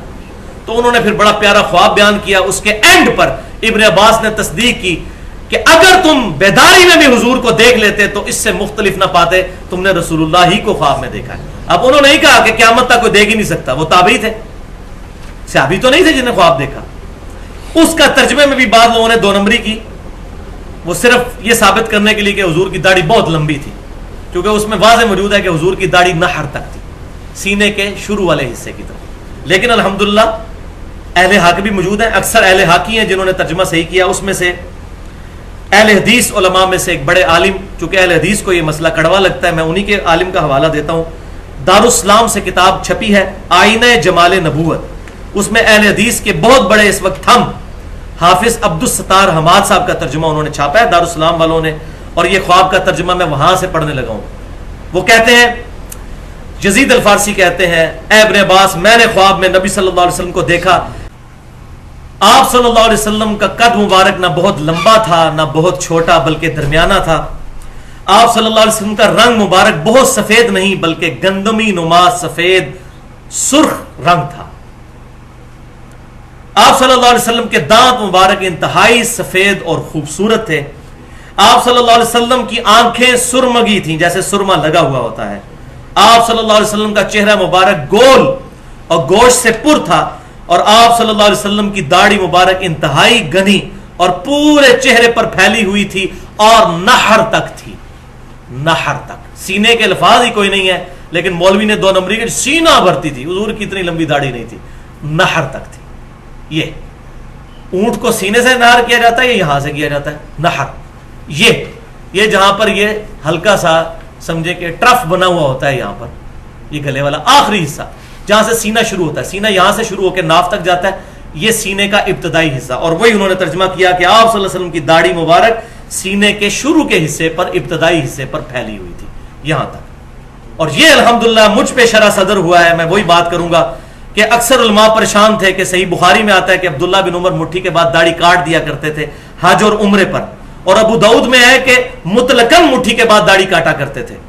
وہ والی جو حدیث ہے ذهب الظمأ وابتلت العروق وثبت الاجر انشاءاللہ، اسی میں موجود ہے کہ وہ تابعی کہتے ہیں کہ عبداللہ بن عمر یہ دعا بھی پڑھتے تھے اور مٹھی کے بعد داڑھی بھی کاٹا کرتے تھے. اور الموطا امام مالک میں ہے کہ صرف اس سال جس سال انہوں نے حج کرنا ہوتا تھا اس سال عبداللہ بن عمر رمضان سے حج تک داڑھی کو تھوڑا لمبا کر لیتے تھے تاکہ حج کے موقع پر داڑھی کاٹیں. تو یہ جو لوگ کہہ رہے ہیں داڑھی وہ حج کے موقع پہ کاٹتے تھے، وہ لمبی انہوں نے 3 مہینے پہلے کی ہوتی تھی، ان کی داڑھی مٹھی تھی. کیوں؟ کہ ان کا یہ ماننا تھا کہ حضور کی داڑھی چونکہ یہاں تک تھی میں اس سے لمبی نہیں کروں گا. جو صحیح بخاری میں 10 حدیثیں ہیں کہ ابن عمر اتنے متبع سنت تھے کہ حضور کے حج کے سفر کے دوران ان جگہوں پر رکا کرتے تھے جہاں حضور صلی اللہ علیہ وسلم رکا کرتے تھے. الحمدللہ. تو داڑھی پر میں نے کافی ڈیٹیل گفتگو کی ہے، داڑھی کی اہمیت اور اس کی مقدار اور اس کے صحیح احکام و مسائل پر مسئلہ نمبر 33 کے نام سے اہل سنت پاک .com پر، وہاں ڈیٹیل کے ساتھ داڑھی پر گفتگو سنی جا سکتی ہے. صحیح خواب نمبر 5 سنن دارقطنی حدیث کی کتاب ہے. امام دارقطنی رحمۃ اللہ علیہ المتوفا 382 ہجری، شروع کے ائمہ محدثین میں سے ہیں. ان کی کتاب ہے سنن دارقطنی جس میں 4898 احادیث ہیں. اس میں انہوں نے نماز والے چیپٹر میں یہ خواب نقل فرمایا ہے، اور وہ کہتے ہیں کہ میں نے یہ خواب اپنے استاد سے خود سنا جنہوں نے یہ خواب دیکھا، اور ان کے استاد تبا تابعی تھے 4 صدی کے اندر. ان کا نام تھا امام ابو جعفر بن اسحاق، اور حدیث کا انٹرنیشنل نمبر ہے 1135، جلد 1 صفحہ 293. اور بریلوی مکتبہ فکر کے علماء نے بھی اس کا ترجمہ شائع کیا ہے، دیوبند نے بھی کیا ہے. بریلوی مکتبہ فکر کا جو ترجمہ ہے شبیر برادرز کا، اس میں اس کا نمبر ہے 1110. وہ ترجمہ آپ خود بھی پڑھ سکتے ہیں. نماز کے چیپٹر میں انہوں نے نقل کی احادیث کہ نبی صلی اللہ علیہ وسلم نماز کے شروع میں رفع الیدین کرتے تھے، رکوع میں جاتے وقت رفع الیدین کرتے تھے، اور رکوع سے اٹھ کر رفع الیدین کرتے تھے. یہ احادیث نقل کی. پھر کئی صحابہ کا نقل کیا کہ ان کا یہ عمل تھا. اس کے بعد وہ کہتے ہیں کہ ہمارے استاد نے، امام دارقطنی خود کہتے ہیں کہ میرے استاد نے جو ثقت تبا تابعی ہیں، انہوں نے مجھے خود یہ بات املا کروائی کہ پہلے میں بھی عراقیوں کے مذہب پر تھا، کوفی نجدیوں کے مذہب پر، یعنی میں رفع الیدین کرنے کا قائل نہیں تھا. پھر کہتے ہیں کہ ایک رات میں نے نبی صلی اللہ علیہ وسلم کو خواب میں دیکھا، اور آپ صلی اللہ علیہ وسلم کو میں نے اس حال میں پایا کہ آپ صلی اللہ علیہ وسلم نماز ادا فرما رہے تھے. میں نے دیکھا کہ آپ صلی اللہ علیہ وسلم نے نماز شروع کی تو اپنے دونوں ہاتھ کندھوں تک اٹھائے، جب رکوع میں جانے کا ارادہ کیا تو بھی دونوں کندھوں تک ہاتھوں کو اٹھایا، اور جب سمی اللہ لمن حمدہ ربنا لک الحمد کہا تو پھر دونوں کندھوں کو تک ہاتھوں کو اٹھایا، یعنی وہ تینوں رفع الیدین کیے۔ تو کہتے ہیں اس سے پہلے میں بھی عراقیوں کے مذہب پر تھا، یعنی رفع الیدین سوائے پہلے کہ کوئی رفع الیدین کوفی نجدیوں کی طرح میں نہیں مانتا تھا۔ یہ کوفی نجدی عراقی ہیں، مسئلہ نمبر 67 کے نام سے اس پہ میں نے 25 منٹ کی گفتگو کی ہے۔ تو الحمدللہ یہ خواب، اب یہ جو لوگ کہتے ہیں نا ہمارے بزرگوں نے خواب دیکھے، ان کو کہیں یہ خواب بھی پھر مانے کہ وہ تو ہے ہی آپ کے حنفی عالم تھے، وہ کوفے کے مذہب کے اوپر تھے اور انہوں نے پھر رفع الیدین شروع کر دیا الحمدللہ یہ خواب دیکھنے کے بعد، لیکن یہ اپنے بزرگوں کے مانیں گے۔ دوسری حدیث صحیح بخاری اور صحیح مسلم کی جو میں نے کہا تھا بیان کروں گا، اور اس کی تشریح بڑی ضروری ہے۔ بخاری میں 6993 اور صحیح مسلم میں 5920 کہ نبی صلی اللہ علیہ وسلم نے فرمایا جس شخص نے مجھے خواب میں دیکھا اس نے مجھی کو دیکھا، میری شکل میں شیطان خواب میں نہیں آ سکتا، اور جس نے مجھے خواب میں دیکھا ان قریب بیداری میں بھی میری زیارت کرے گا انشاءاللہ۔ اب یہ جو آخری حصہ ہے یہ ہے اس میں یونیک کہ بیداری میں میری زیارت کرے گا۔ اب اس میں کہتے ہیں جی وہ بیداری میں کی ہے، جی دیکھیں جی امام سیوطی نے 82 دفعہ نبی صلی اللہ علیہ وسلم کو بیداری میں دیکھا۔ عبد الوہاب شرانی صاحب لکھتے ہیں المنن الکبریٰ میں کہ میں نے پوری صحیح بخاری مصر میں بیٹھ کے حضور سے خود پڑھی ہے، اور یہ 973 ہجری میں فوت ہوئے، حضور کی وفات کے 900 سال کے بعد کہہ رہے ہیں مجھے حضور صلی اللہ علیہ وسلم بخاری شریف پڑھاتے تھے، اور بخاری شریف اگر حضور سے پڑھی ہے تو اس میں تو موجود ہے کہ یہ سارا معاملات ختم ہو چکے ہیں، خواب کے علاوہ کوئی غیبی ذریعہ ہی نہیں ہے۔ اگر بخاری شریف واقعی حضور سے پڑھی ہوتی تو یہ معاملات اس طریقے سے ان کے عقیدے ہوتے عبد الوہاب شرانی کے اور سیوطی کے۔ تو کہتے ہیں کہ جی ہم نے سبکن یہ سارے معاملات حضور سے خود سیکھے۔ تو بھائیو اس پورشن کی تشریح کے ان قریب مجھے بیداری میں دیکھے گا، ایک شرح اس کی یہ ہے کہ جس نے حضور صلی اللہ علیہ وسلم کے مبارک زمانے میں یہ خواب دیکھی، حضور صلی اللہ علیہ وسلم کو خواب میں دیکھا، اور کئی ایک صحابہ کے ساتھ ایسے معاملات ہوئے کہ ان سے جانوروں نے کلام کیا کہ وہاں پر پیغمبر مبعوث ہو چکے ہیں، اور وہ لوگ آ کر اسلام انہوں نے قبول کیا، کئی ایک اللہ تعالیٰ کی طرف سے معجزات ہوئے، تو ان کو صحابیت کا شرف حاصل ہوگا جنہوں نے حضور کے زمانے میں حضور صلی اللہ علیہ وسلم کو خواب میں دیکھا، بیداری میں بھی حضور کے ساتھ وہ صحبت کا شرف حاصل کر لیں گے۔ ایک تشریح یہ ہو سکتی ہے۔ دوسری ان قریب یعنی قیامت میں مجھے دیکھ لے گا۔ اب کوئی کہے جی قیامت تو بڑی دور ہے، نہیں بھائی، صحیح مسلم کے اندر حدیث ہے کہ آپ صلی اللہ علیہ وسلم جب بھی تقریر شروع کرتے تھے تو یہ خطبہ پڑھتے تھے جو میں پڑھتا ہوں، اما بعد فإن خیر الحدیث کتاب اللہ وخیر الہدی ہدی محمد صلی اللہ علیہ وسلم وشر الامور محدثاتها، یہ والا خطبہ کتاب الجمعہ چیپٹر صحیح مسلم۔ اس کے بعد آپ صلی اللہ علیہ وسلم فرمایا کرتے تھے میں اور قیامت اس طرح ساتھ بھیجے گئے ہیں جیسے یہ 2 انگلیاں، اب یہ تو ساتھ ساتھ ہیں، تو ان قریب مجھے دیکھ لے گا یعنی قیامت میں۔ حوض کوثر پہ انشاءاللہ زیارت ہوگی، پل صراط پہ زیارت ہوگی، میزان عمل پہ انشاءاللہ زیارت ہوگی، شفاعت بھی انشاءاللہ نصیب ہوگی انشاءاللہ۔ اب یہ عقیدہ اگر کوئی کہتا ہے وہ آپ صلی اللہ علیہ وسلم بیداری میں دنیا میں تشریف لے آتے ہیں، تو وہ میں نے پہلے بتا دیا سورۃ الانبیاء کی آیت نمبر 95 ہے کہ جو دنیا سے چلا گیا اب قیامت تک دنیا میں واپس نہیں آئے گا۔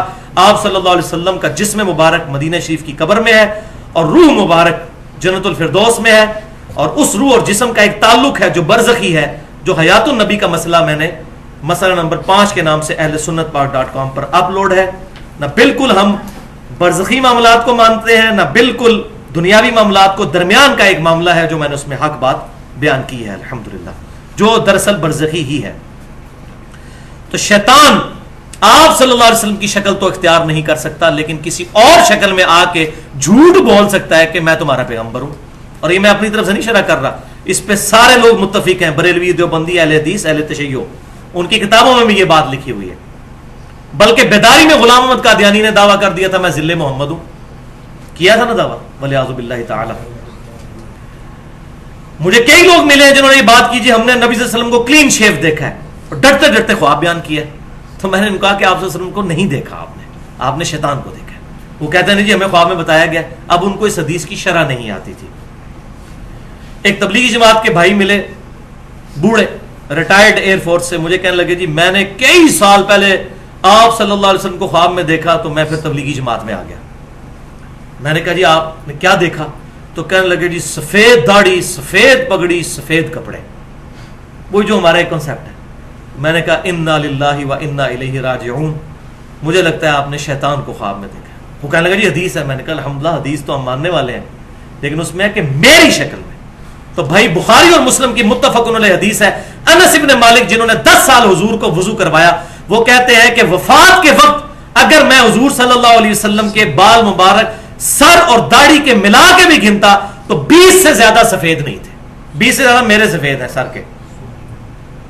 اور حضور صلی اللہ علیہ وسلم کا معجزہ تھا کہ آپ کی داڑھی مبارک سیاہ تھی, صرف یہ کن پٹی پہ اکا دکا بال اور یہ بچی پہ, باقی پوری داڑھی مبارک کالی تھی. 20 سے زیادہ بال سفید نہیں. تو سفید داڑھی میں نبی صلی اللہ علیہ وسلم کو کیسے خواب میں دیکھ لیا؟ تو آپ صلی اللہ علیہ وسلم کو نہیں دیکھا.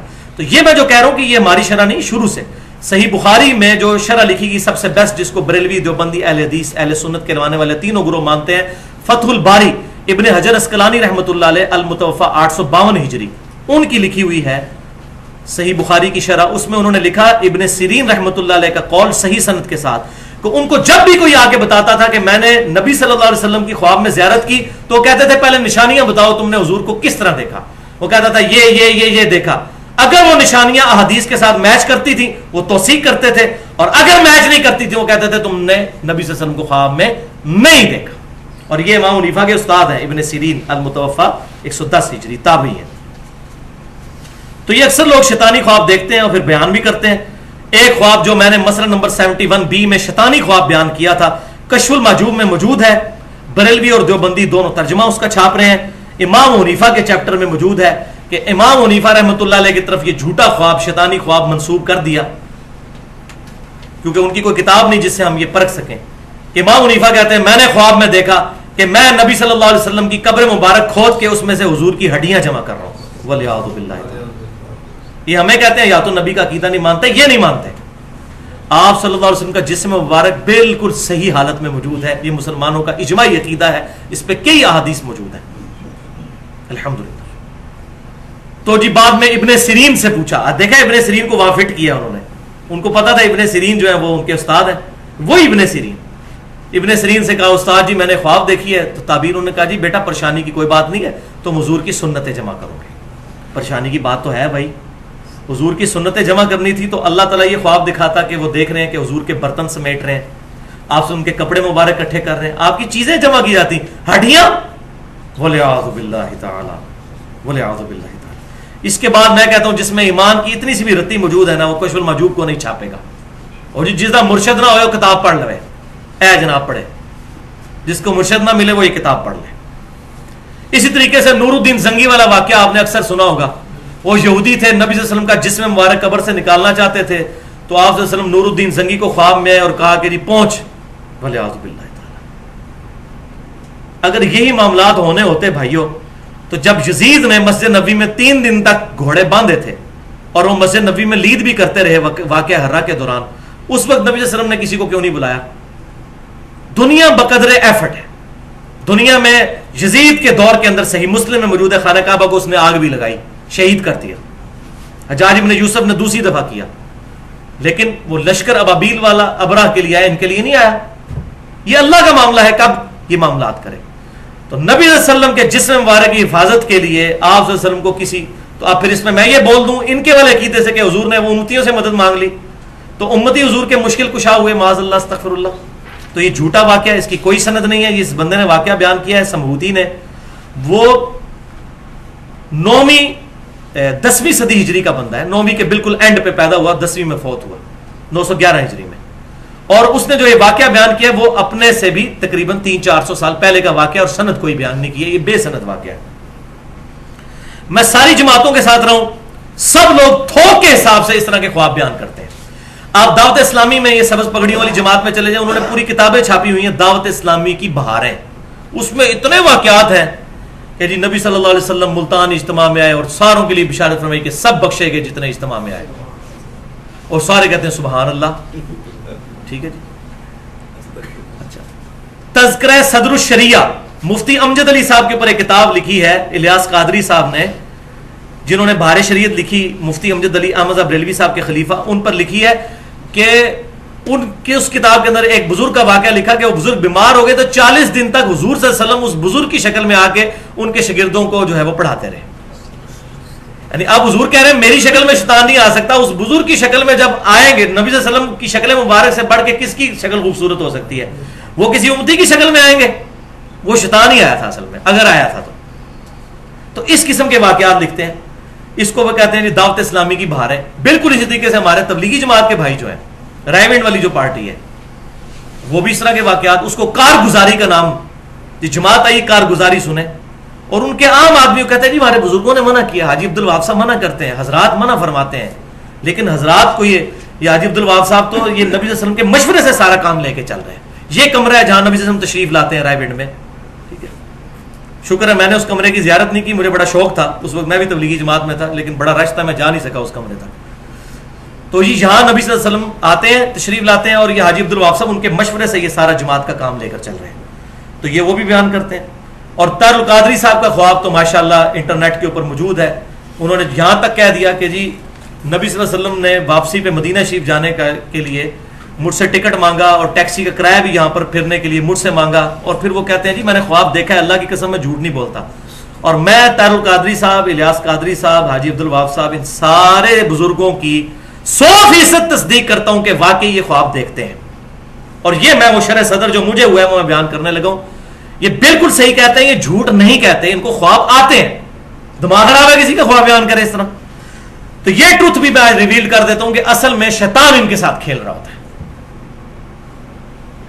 اب آپ کو بات سمجھ آئے گی، شیطان میری شکل میں نہیں آ سکتا، کسی اور شکل میں آئے گا اور ان کو اس قسم کے خواب دلائے جائیں گے.